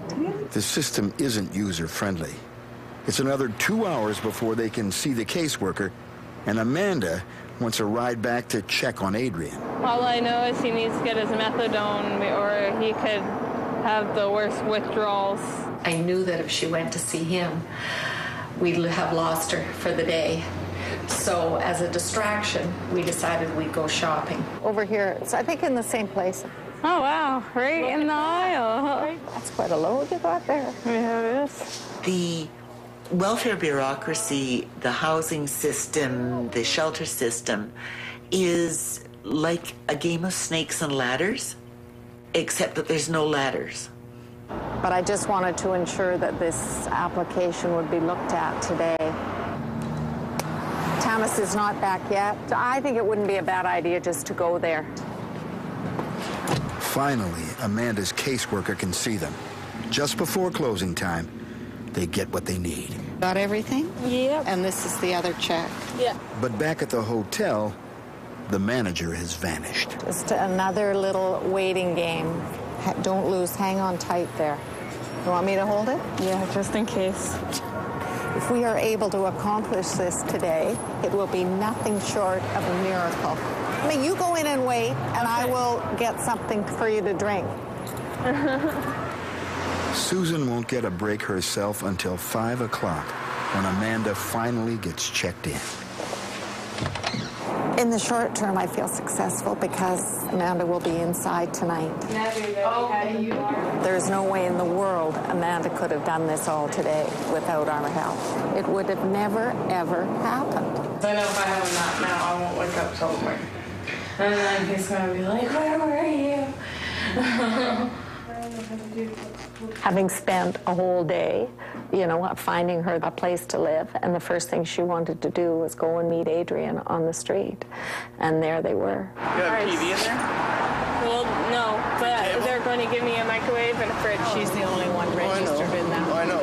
You need to sleep. You can sleep during the day until 9. And then you can come out sometimes at night with me.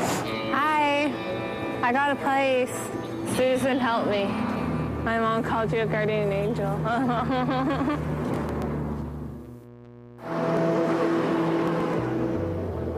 We're more than halfway through our 10-month experiment, pairing up homeless individuals in Vancouver with mentors. Amanda's just turned 18 and is finally housed thanks to Susan. But Brent and Michael are still caught up in that dance with the devil. Yesterday you told me you had an appointment for some methadone. Yeah. Okay, dude, I don't want to talk about this shit on the camera right now, please. Okay. I don't always fuck it up. Especially if you get some methadone tomorrow. You got me nagging at you. It's crazy, you know, you stay awake at night thinking, okay, what's the best way to go about it? You and every single wife in this whole city that's married to an alcoholic, you're all there turning the same wheels in the same night.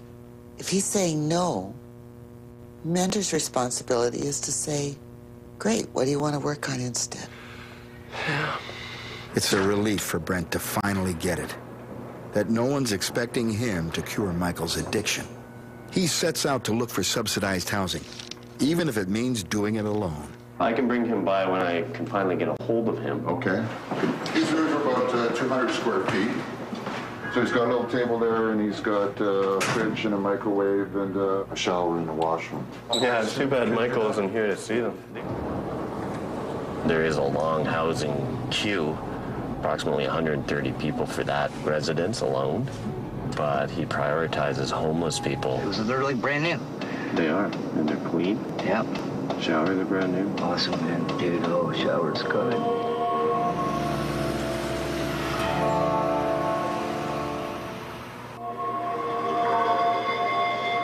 Look at that. It's a full mill. It's a sign.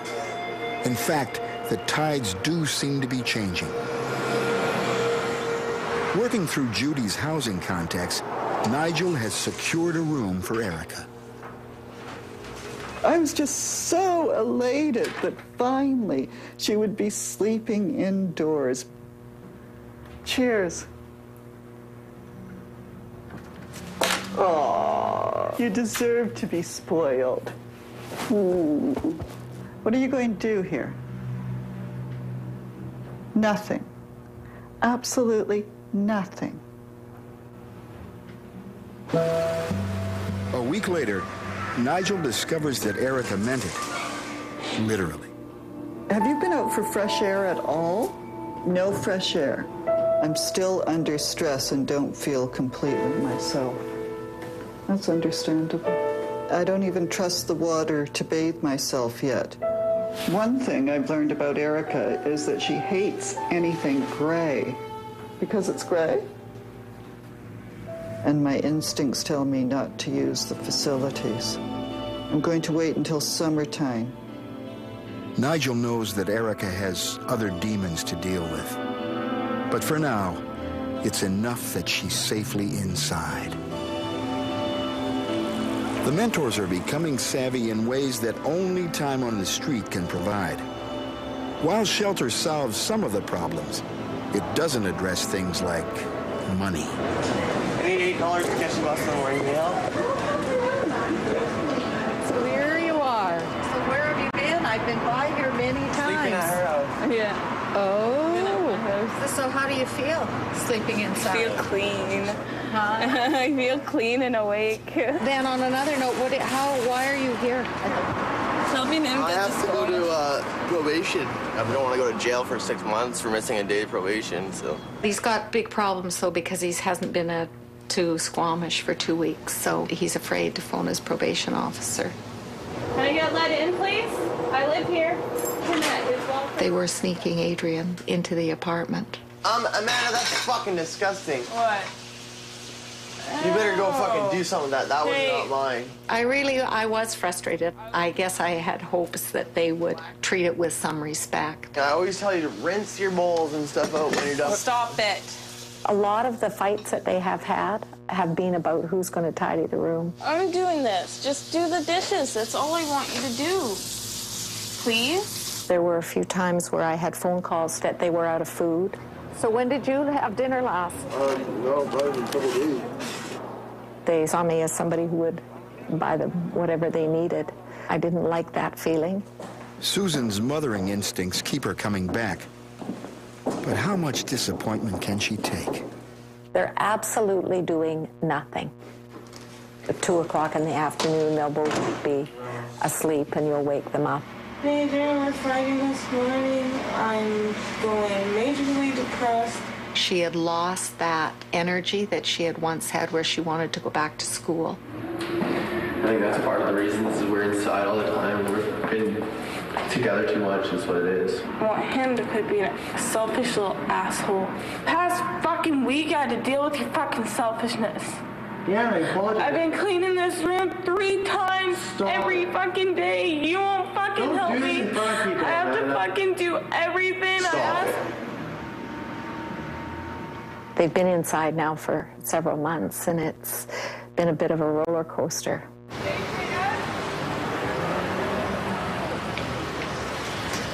I guess the hardest part is trying to know what the next steps are for them and how much to push them. It bewilders me why you can't head down to fucking welfare and pick up 2 pieces of ID. Brent's worked overtime to line up some subsidized housing, and all Michael has to do is show up with some ID.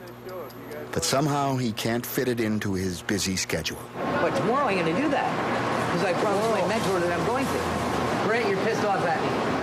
Sometimes you say stuff and it doesn't get done. Sometimes? You mean all the time? Here's the thing. We have done nothing. Sweet dick all. Nothing. I'm supposed to be the star of this show, and I'm the one who's going to be the guy who gets booted out of the fucking outfit. And I'm just as like bad. Always. I'm just as bad, because we're in it as a team. Hello, miss. Miss, my name's Michael. His life right now is governed by getting high. I'll take 1 bunch from you. I haven't got any change. Well, I'll take 3 then. Give them out. So you don't have any change? I don't. What, you think I'm scamming her? Fuck, man. I don't want you to think I'm being dishonest any more than I could be dishonest in doing this. Fuck. It's more of just a frustration issue. He has 1 hoop to jump through to get it, and he won't do it. I'm leaving you guys. Hey, I want to hug. You're supposed to hug like a man. You go like this. That's how you do it. It's really coming along.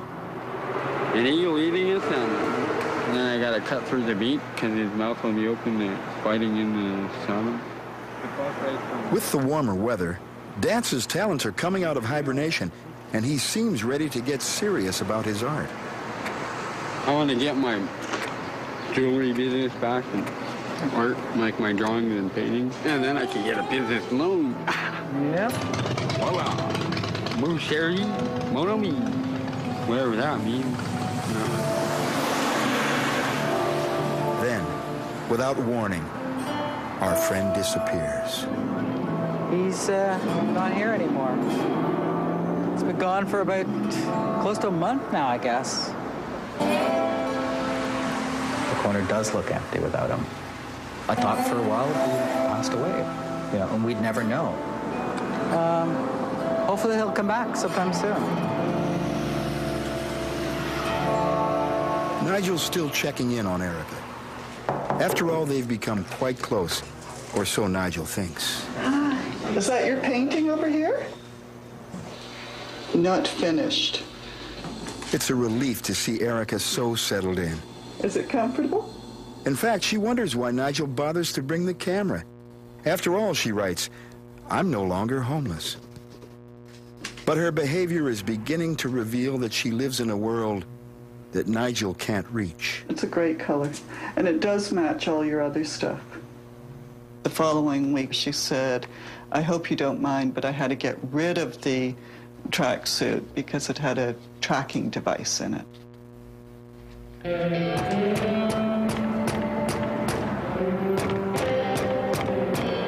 If it wasn't important, I wouldn't keep knocking. I really need to talk to you. Brent's got news for Michael about a room coming available. Duty calls him back to the office, but Nigel keeps searching. That room, it's got to be especially welcome news to Michael, because he's just been tossed out of the warehouse.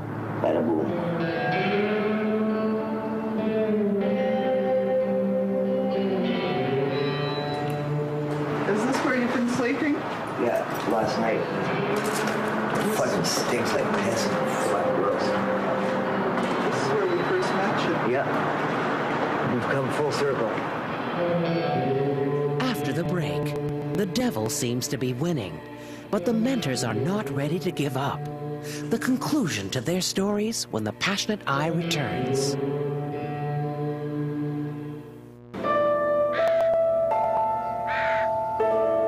It must be spring fever. It's an especially trying time for our mentors and their homeless friends. Amanda and Adrian's next-door neighbor tells us there's been an ugly fight. We shouldn't go in. This place is over, what? It's a pigsty. As I say, this is not the first time he's flipped out on her. He graffitied on the walls last night and calling her crack whore and all kinds of crap out here at 4 or 5 in the morning and cutting her clothes up like a little immature kid. I guess for the first time, and I've suspected it before, I'm not sure either one of them is telling us the truth.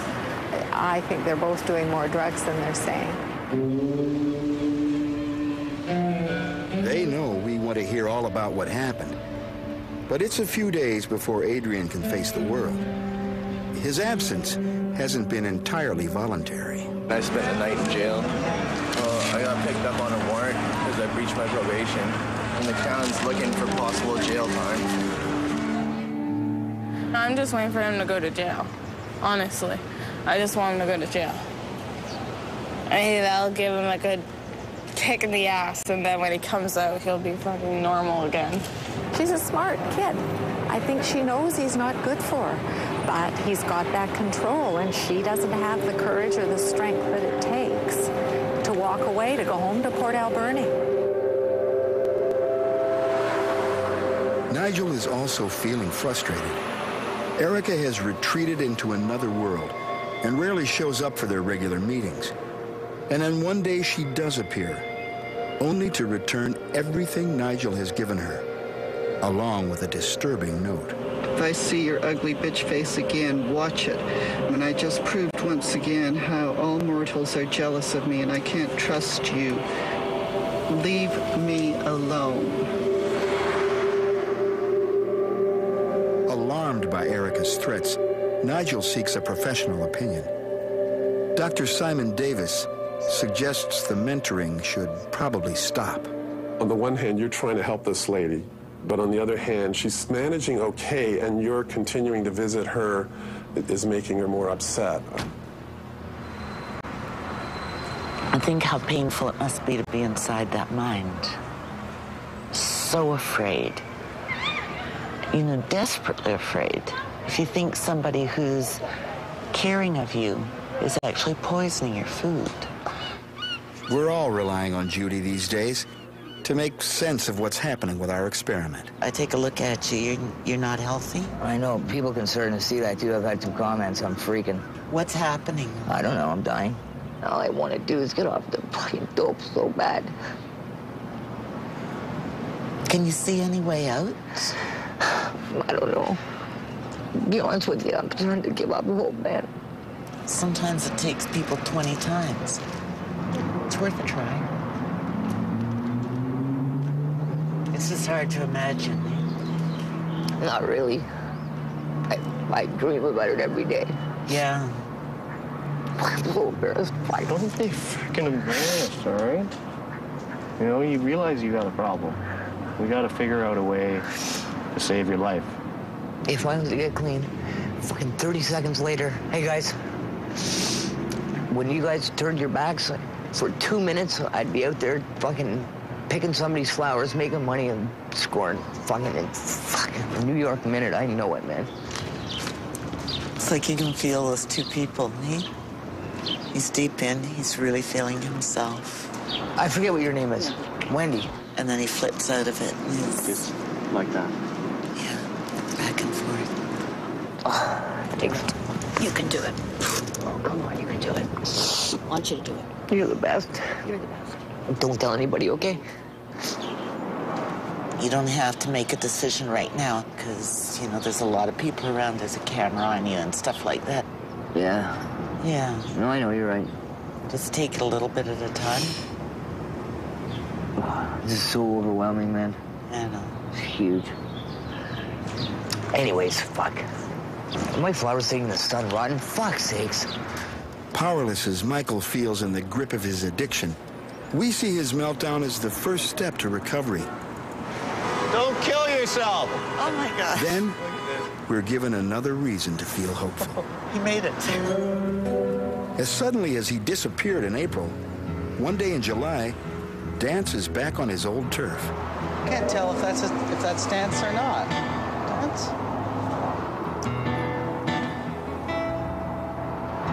Dance? Dance? Dance! How you doing? Don't worry. It's Mike. I know. Where you been? Bellingham. Bellingham. Want to go for breakfast? Yeah. Turns out, Dance was arrested in Bellingham on an outstanding warrant and spent 3 months in a U.S. jail. It's so wonderful hearing all the people tell me how much they miss me. Oh, of course. What do you want to do now that you're back? I'd probably see them getting that place sometime. If Dance is serious about getting his place, then Mike is still prepared to help him. But officially, our 10-month experiment is over. Is there anything else you need? No. That's all I have.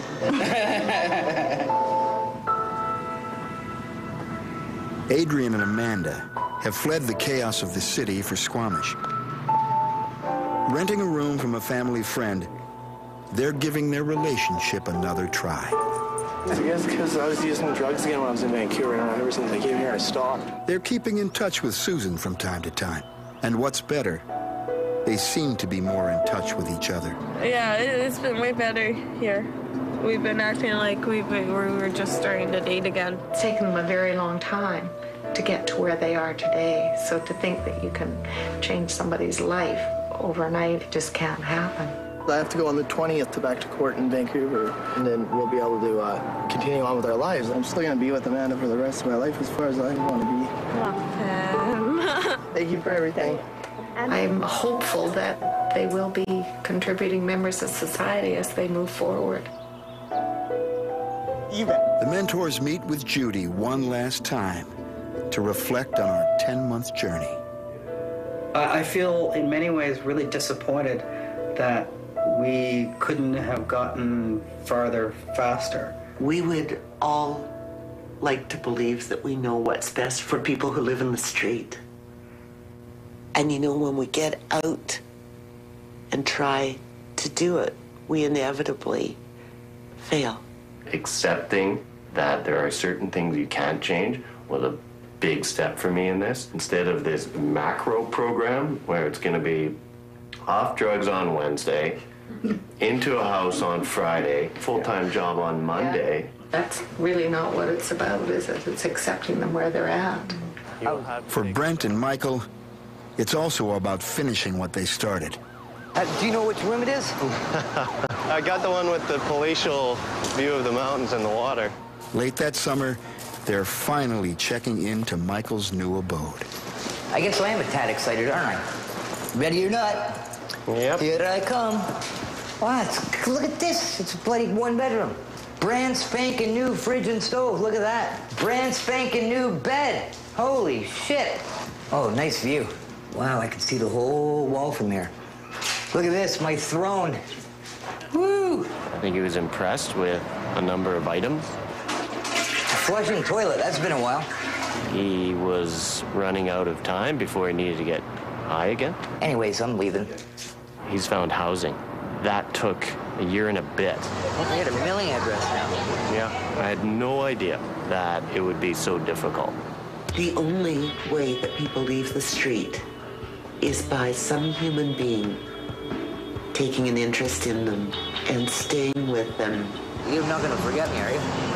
I met a great guy who will be a friend for life. Look at me. Yeah. Got a place? We got you a platform. Yeah, I know. Okay? You're gonna jump off the platform. You're gonna find yourself some nice little programs and shit. You're gonna live happily ever after. Okay. All right? See you tomorrow, man. I think this is so worth doing. Adrian and Amanda and Michael all have a future ahead of them. For Erica, it's a miracle that you got her inside. Dan's, I think his story is going to be more complex. So we got some good stuff for you. Meatball! Look at this bag. It's a great bag. For the people in the street, anytime that anybody shows caring about them as an individual, you've broken through that feeling of being human garbage. Everybody missed it. Yeah. Looks like you're going to the beach. All right, we'll see you later, Dan. Nice to see you back home. They forgot my socks.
If you would like to talk about this documentary online,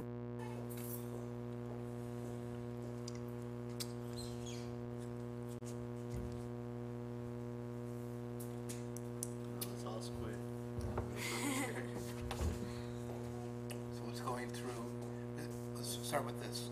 What are some scenes that you remember or lines of dialogue that stayed with you? I've seen all three of those people. I've seen all three people around these streets. Around these streets? Yeah. I've seen people that were schizophrenic. Oh, okay. I've seen people that are heroin and they made excuses about something. You know what I mean? And then I've seen the thing where this is why my road is because of this person or this thing or this, but it's not. It's themselves. Right, you know what I mean? Right. And then I've seen where like Native brothers, a lot of Native brothers, especially if they're from South Dakota and stuff, they don't like the white people. They think the government took their land and this is their land and why should we have to live off the system and all this. And I understand what they what Dan was talking about. Julie, what was they say with it? Toward the end, the person takes an interest in them. The active interest. Yeah. So I see that people took an active interest in it. It helped some people. Brandon, Brian, how does that statement make sense? Yeah, I would say yeah, it's time. And that's what I do basically right now. Is every once in a while, still church will call and ask me to come up and speak to them. Basically, and preach adoption. Yeah. You know, everybody looks at adoption. Basically, talking bad is setting money. Yeah. And people will part with money before they part with time. It's kind of most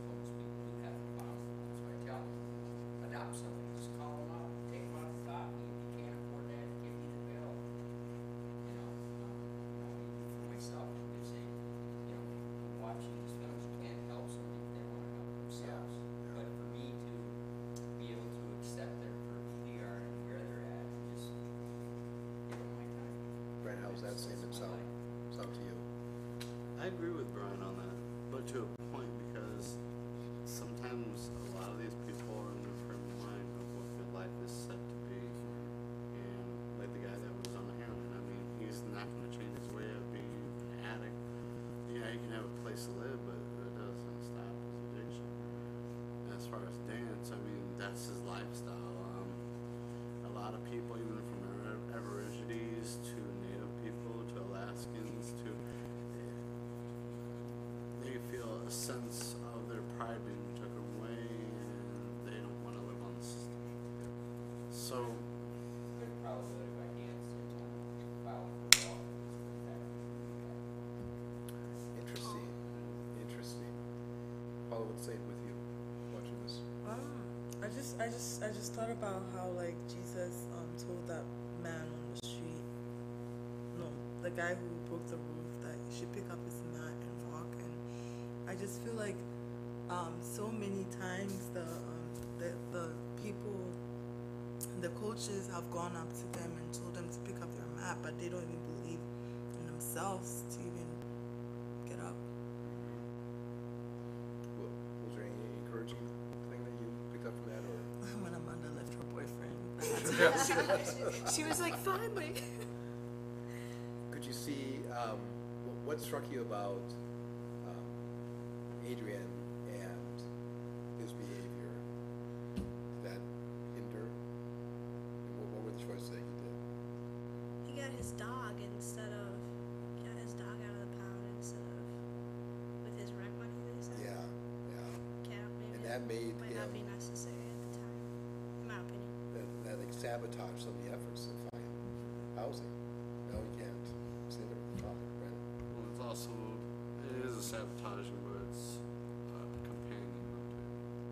So you saw from his side that I've seen a lot of homeless people have dogs for companions because some of them cannot talk to humans.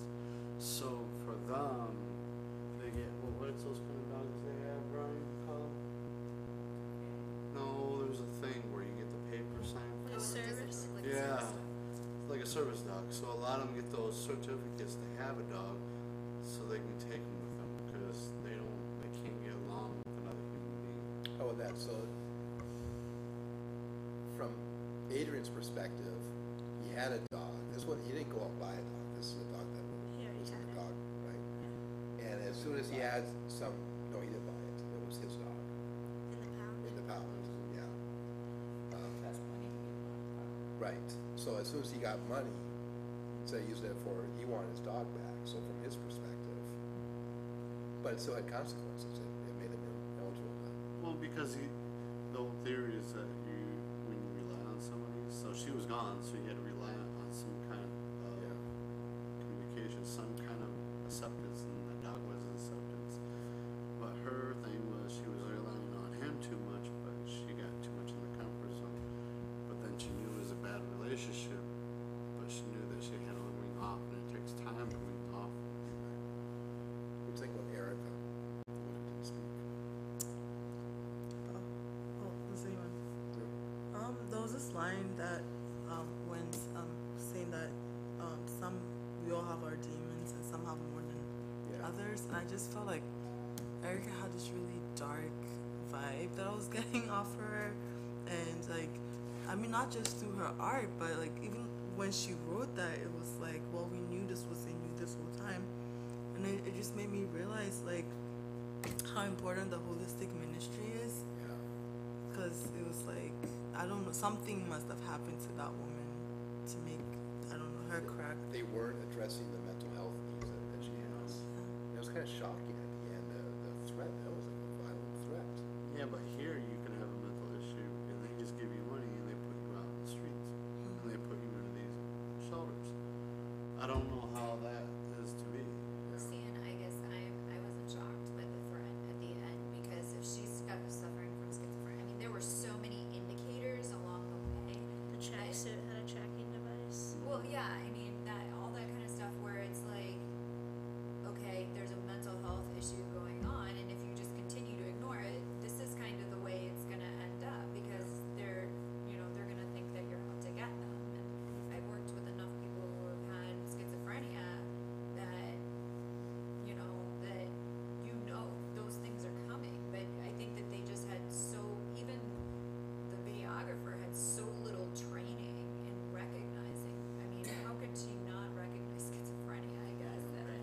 I found that more shocking than the threat at the end. I mean, Well, schizophrenic thing, my sister's schizophrenic bipolar. And they can pull it off for a little bit, but then they can flip out too. Right, absolutely. And how they flip out is, it's not them, it's you. Something's disordered, out of place. You've done something. Yeah. So, and they get really violent. And that's the scary part about it. And it's better for them to be secluded with those kind of people than to be around people. It just felt like it wasn't getting anywhere with her. And I, without really thinking about schizophrenia at first, I honestly thought it was demons. I was just like, there's something wrong with this woman. And I don't know, like, every time her scene came, I started to itch, and it was like, they couldn't tell. Like, it was kind of shocking that they really could not tell that there was something wrong with her. Julie, your thoughts? Yeah, I think I agree. If the mental illness was like helped out, I think the story could have been very different. Maybe that was the base that needed to be started with instead of a house. Interesting. Wow. Maybe that was the need that was the most. But maybe they don't got those kind of resources. They probably don't have mental issues. Okay, here they do, and they put them in like boarding houses, kind of like. Okay. The thing is that you have to have a doctor, and it depends on the medical care that you're getting. Okay? So if you don't got those papers paying for that, it ain't gonna help you from good. So it depends on other system that they have up there in Canada for their mental health. So they probably don't really have that. And it was not a long time ago. You said it was at least maybe 10 years ago. But did you notice when they went to a lot of these places to get help, how long the wait was? Yeah, that was amazing. And then there was loopholes after. Right. Yeah, you really have to know how to navigate the system. Well, and especially with Erica, there is no way she would have sat there and waited to get seen. I mean, especially if you're dealing with schizophrenia and that all starts closing in on you. I mean, So what could the mentors have done to make more of a difference? I don't think they could do nothing. They took them individually like they are. And a person, you can't change a person. A person has to willingly change themselves. So how I see it, I give them kudos to what they did. You know, all you can do is A for effort. I mean, they show compassion. Even that one guy, when he was knocking on his door, come out. Are you coming? You know what I mean? He's being persistent. Come on, what's the matter with you? You know what I mean? He's getting bullshit from this guy. You know what I mean? And you know, he's like, it really upset me was that they shooting up or they're banging. Yeah. That's just, I mean, that's harsh. You know what I mean? Because I used to do that shit back in the day, and it's like I don't know. I understand it, but I didn't do heroin, but I did meth. But it's like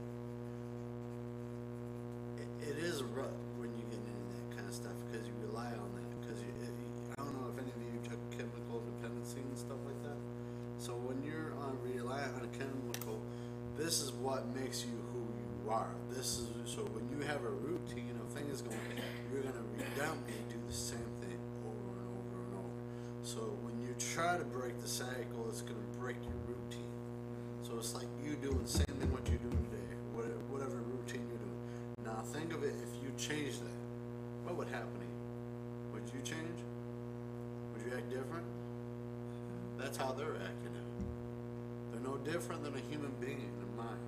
The only thing is that they're using a person that has addiction has to have that substance. And as far as a person's mental issue, they should have put her in a certain place to help her out. And you can't really help that guy. I mean, people who are Aborigine natives and stuff like that, they have their own beliefs. You know what I mean? And you can't bypass what they're doing. it's like I took my friend Ray, who's a white guy, to a Native center, and he tried to talk politics to a Native brother. That's the worst thing they ever do. You know what I mean? Yeah, there's different cultures to be reflectable. Brian, I'm interested. You've seen this now twice. Yeah. Anything new come out this second time viewing? You see anything different?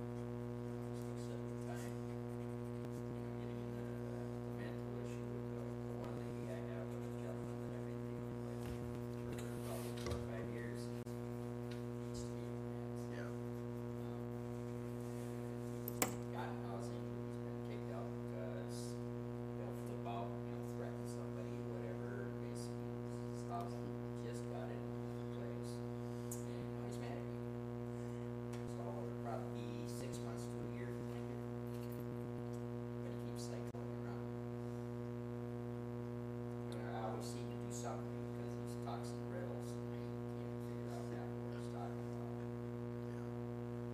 Everything is connecting the dots and so on. My dots not connected. 4 years ago, we made the choice that Municipal Adult Teen Challenge should become co-occurring. And what that means is that in addition to offering chemical dependency, we offer mental health services, and it also allows us to bring in a certain level of client that has multiple needs. Like chemical dependency isn't their only need, and that has opened the doors for us to serve a wider population than we've ever served before. But it's a population that historically hasn't done well in long-term treatment. So it's been a learning curve for the staff. We've had to adjust our way. Like old school Teen Challenge was much more authoritative, like, hey, my way or the highway, you know, like, get out. And is more kind of fear-based and, you know, military, like boot camp. Like, think of your imaginary boot camp. Hey, these guys need order, so we're just gonna give them order. You don't like it, hit the road. Man, we don't do that anymore.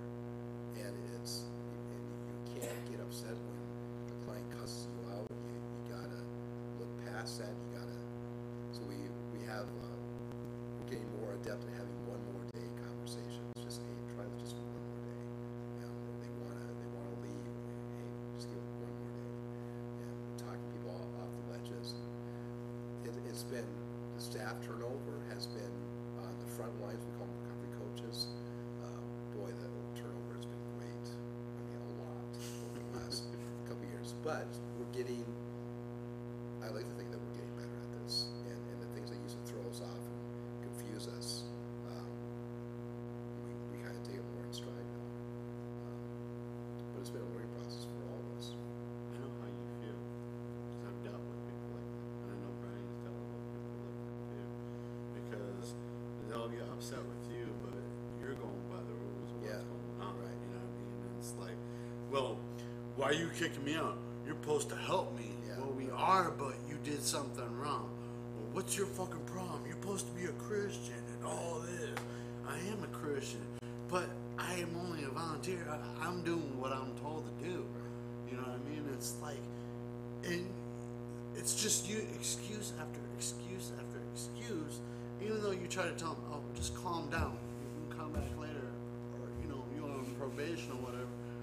But they're upset with you for when it's their fault.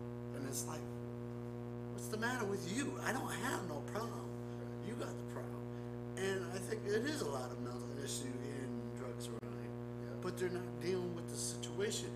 The problem is that they can go, a lot of these people go to treatment for a while. And I'm sorry, but you know the revolving door act around here, what's been going on. And it's just a joke, brother. Okay? I think there's no, where's the really, the key to what needs to be taken around here?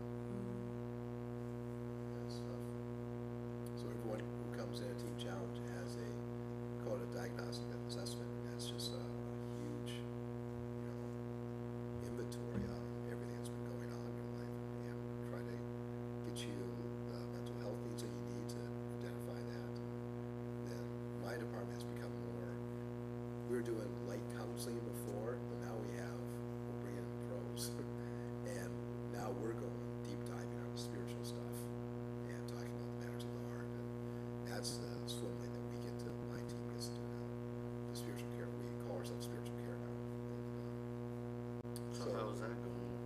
better. So everyone has a teen challenge and long-term program. Everyone has an LEDC, a licensed drug and alcohol counselor. They have a mental health therapist, and they have a recovery chaplain as a team. You know, it's a new way of doing it, and it's been tough because we're trying to clarify each one in this one way. No, you know, we cover this stuff over here. You know, kind of. Yeah, there's a lot of overlap too. But I think the clients are staying longer. We're graduating people. They just have a lot of. We have some people that still graduated and they will never. How to say it? They will never be not in the system. They don't have that ability to work on the job, and you're always going to need an arms worker, which is someone that comes alongside them and helps them make these decisions they might make. Yeah. So I know what you're talking about. I've never been to Teen Challenge, but I've been to CRC, and I still got my brothers that talk over there. Sure. And some of them are still there because they don't. That's their way of life. Yeah. And it's sad. You know what I mean? And some guys I've seen before I even went out to Oklahoma, and they went to prison for a while, and then got out, and then stayed in Wisconsin for a while, and they came here. They're still in there, and it's like, are you really going to help these people on their feet, or how they? What are you going to do with them? Are they just going to stay there for life? I mean, what's the long-term goal of the program? I mean, I understand the aspect of what your program is as a team, but I've met some guys around there and been in the program. I heard it's a good program, and they got to do what they got to do when they get out. You know what I mean? But it does kind of build their character. Yeah, there's not too many long-term programs. I mean, the Teen Challenge is a year-long program, and you talk about it's a detox environment, which means that it's an artificially simple environment, meaning that we're going to take care of a lot of. You don't have to worry about where your next meal's coming from. You don't have to worry about, you know, and there's a structure and there's an order, and over time you learn not just to stop doing bad things. That's not your recovery. Your recovery is learning how to do better things, and you strive for new things. And you have bigger goals. And you have a purpose. You have an identity, and you have start to realize your God-given talents and put them to use to help other people. And so you have this whole new concept of who you are, and you start to walk in that in a community with positive peer pressure of people trying to do the same things. But the average person has to go through 6 treatments before they get it. The average. Some people's 20. It is 20. Some people, their first treatment can be their last treatment. What kind of treatment? Because I've been in certain treatments. Yeah, I guess that, you know, You know what I'm talking about, because there's certain types of treatments. You know, I mean, sometimes you've been in a lockdown. You know, you got your 30-day lockdown, and after that, you got to be with you another month, and you got to be around somebody all the time. And after your 3rd month, then you're kind of free, and you can see family. Right. Yeah, I think there's a lot of good programs in the Twin Cities, and we're not the only restaurant in Minneapolis, and we're not the right fit for everybody. But I've just seen too much that miracles can happen for me to believe that they can't. I've seen too much. I can't unsee the miracles I've seen.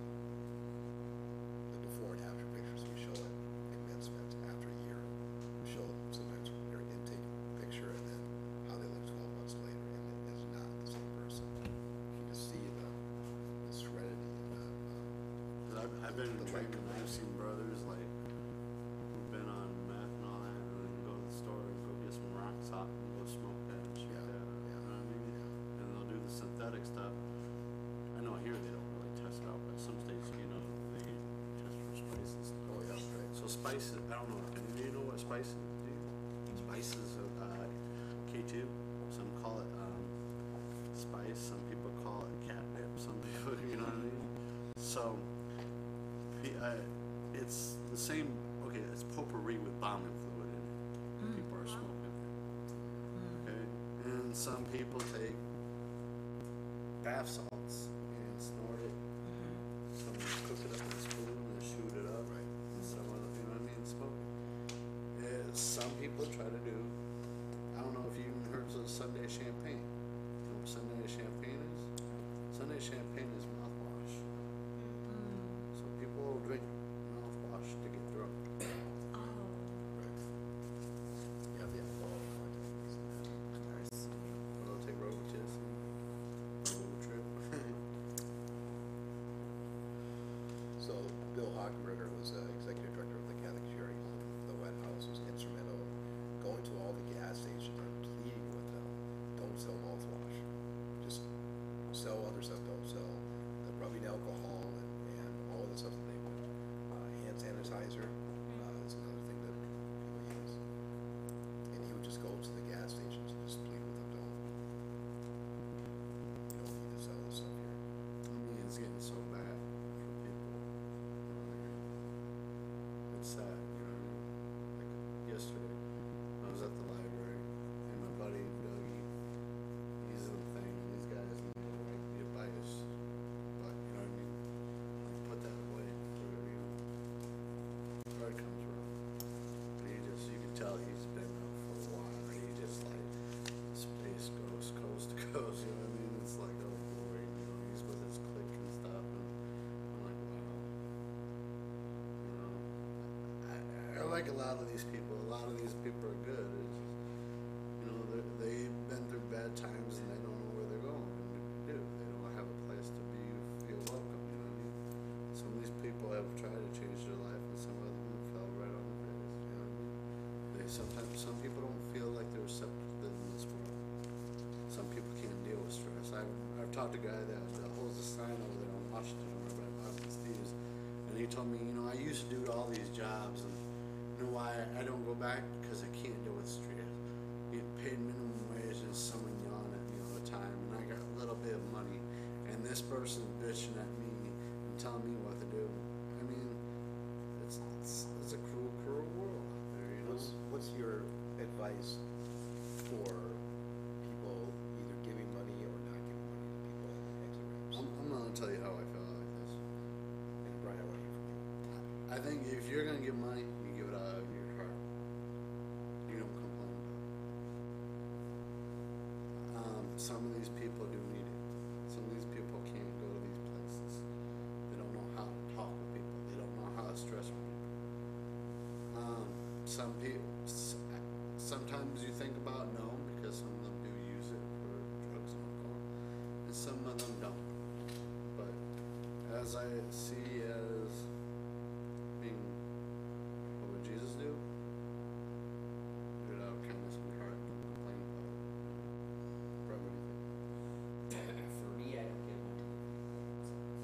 Very rarely. If I feel touched by the Spirit, and it's very rare. Interesting. Tell me about that.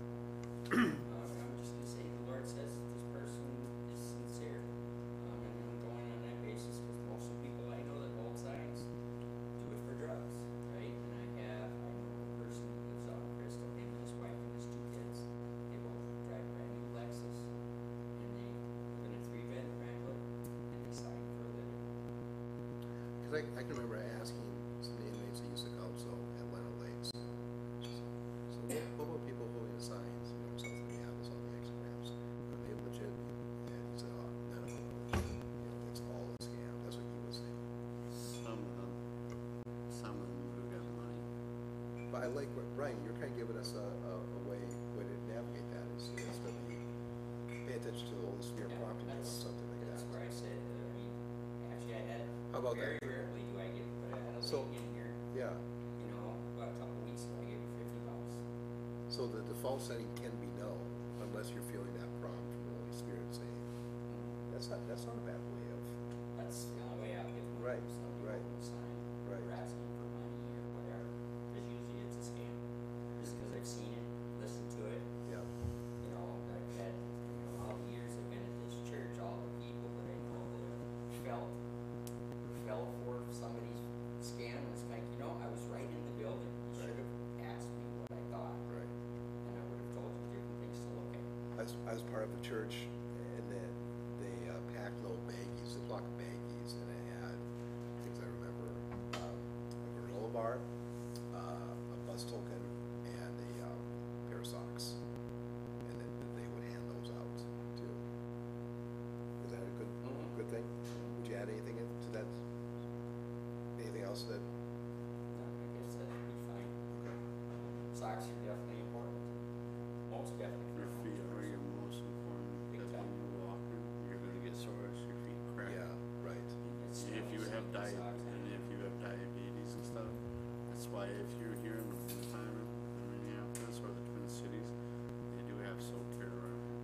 do have soul care right now. Yeah, Place. yeah, I've heard of that. Those yeah. ladies really do a lovely job. Even St. Babel's come, not Bethel College. Yeah. Come to Elam and right.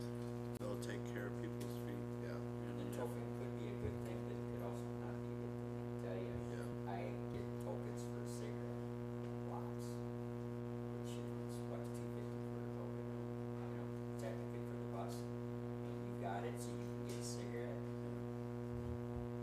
That's why Mary Jo doesn't give them out. Oh, really? She stopped. She doesn't give up bus tokens? No, she used to. She used to, yeah. You stand right outside, watch people come out, and buy a cigarette, and buy a cigarette. And she was finding out people were getting tokens. Interesting. And the other thing she was doing was washing her feet. And people were getting money and they going out to her. She get $5, $10 for people, but she washed their feet. Interesting. And so they stand in line and fight. I remember doing that once, and I was picked, and then I went back a couple of days later. She said, no, I said, well, I really had some serious problems because I walked from Wisconsin and I bruised the bones in my feet. And so I was actually using a cane to walk. So it's kind of, I don't want the money, I just want some pizza sauce and pizza. And she just started crying, so every time I walked in, she was like, I wasn't there for the money. Yeah. I'm not interested. Right. It's not what I want. Interesting. A lot of people know how to use the system. Yeah. But like you said, it's a survival skill. It is. Knowing how to, and you can say game the system. Okay, that's one perspective. Another one is using it to survive, to not die. Well, I know people that have been in the system long enough, they know where they can go and get bus cards, tokens, they know where they can get their meals, they know where to go get their clothing, whatever, they know who's giving out, gift cards and whatever during what time of year and certain things, they know exactly where to go. Oh, yeah. I gotta tell you, when I was at Walker, Brian knows I volunteer at Walker right now. And there's this one guy who comes in and he comes right at the time and works 3 minutes and takes stuff and sits down. He doesn't even work a whole hour. You know what I mean? I think that's just pity. Because there's people, I'm there until I'm time to go. I'm at least there for 2 hours. Right. Cutting and doing stuff. Right. 3 minutes and you're taking stuff? How selfish can you be in this world? Right. I've seen so many selfish people in this world, but they don't want to contribute anything. Yeah. You know what I mean? They're takers. It was like when I was doing the shelter at Elam. These people were leaving trash everywhere. They didn't pick up out their stuff. Yeah. You know what I mean? It was ridiculous. But you're gonna cuss at the pastor? This is a church. This is not one of these shelters. You know what I mean? And you're gonna act like, well, oh, you're getting paid for. I ain't getting paid for shit. Yeah. You know what I mean? I think you should take away some of this stuff from these people and really let them see if they can survive. What are they going to do? I think some people are going to really do what they got to do. Because if they can do what they got to do right now. So there's a sense of entitlement that you have to pick up. Yeah. Well, hey, this has been a good night. A different class. Every class is a little bit different, right? Let's see. Next week we have. Shane Moe coming to talk about mental illness, and we have Holly Miller who's coming to talk about working with people with disabilities. Okay, this is going to be good. Another good. Yeah, Shane is great. Brian, could you pray for us tonight and kind of close with some prayer? Just we want to do good. We want to make a difference. We need wisdom. We need courage. Okay, pray for that. But just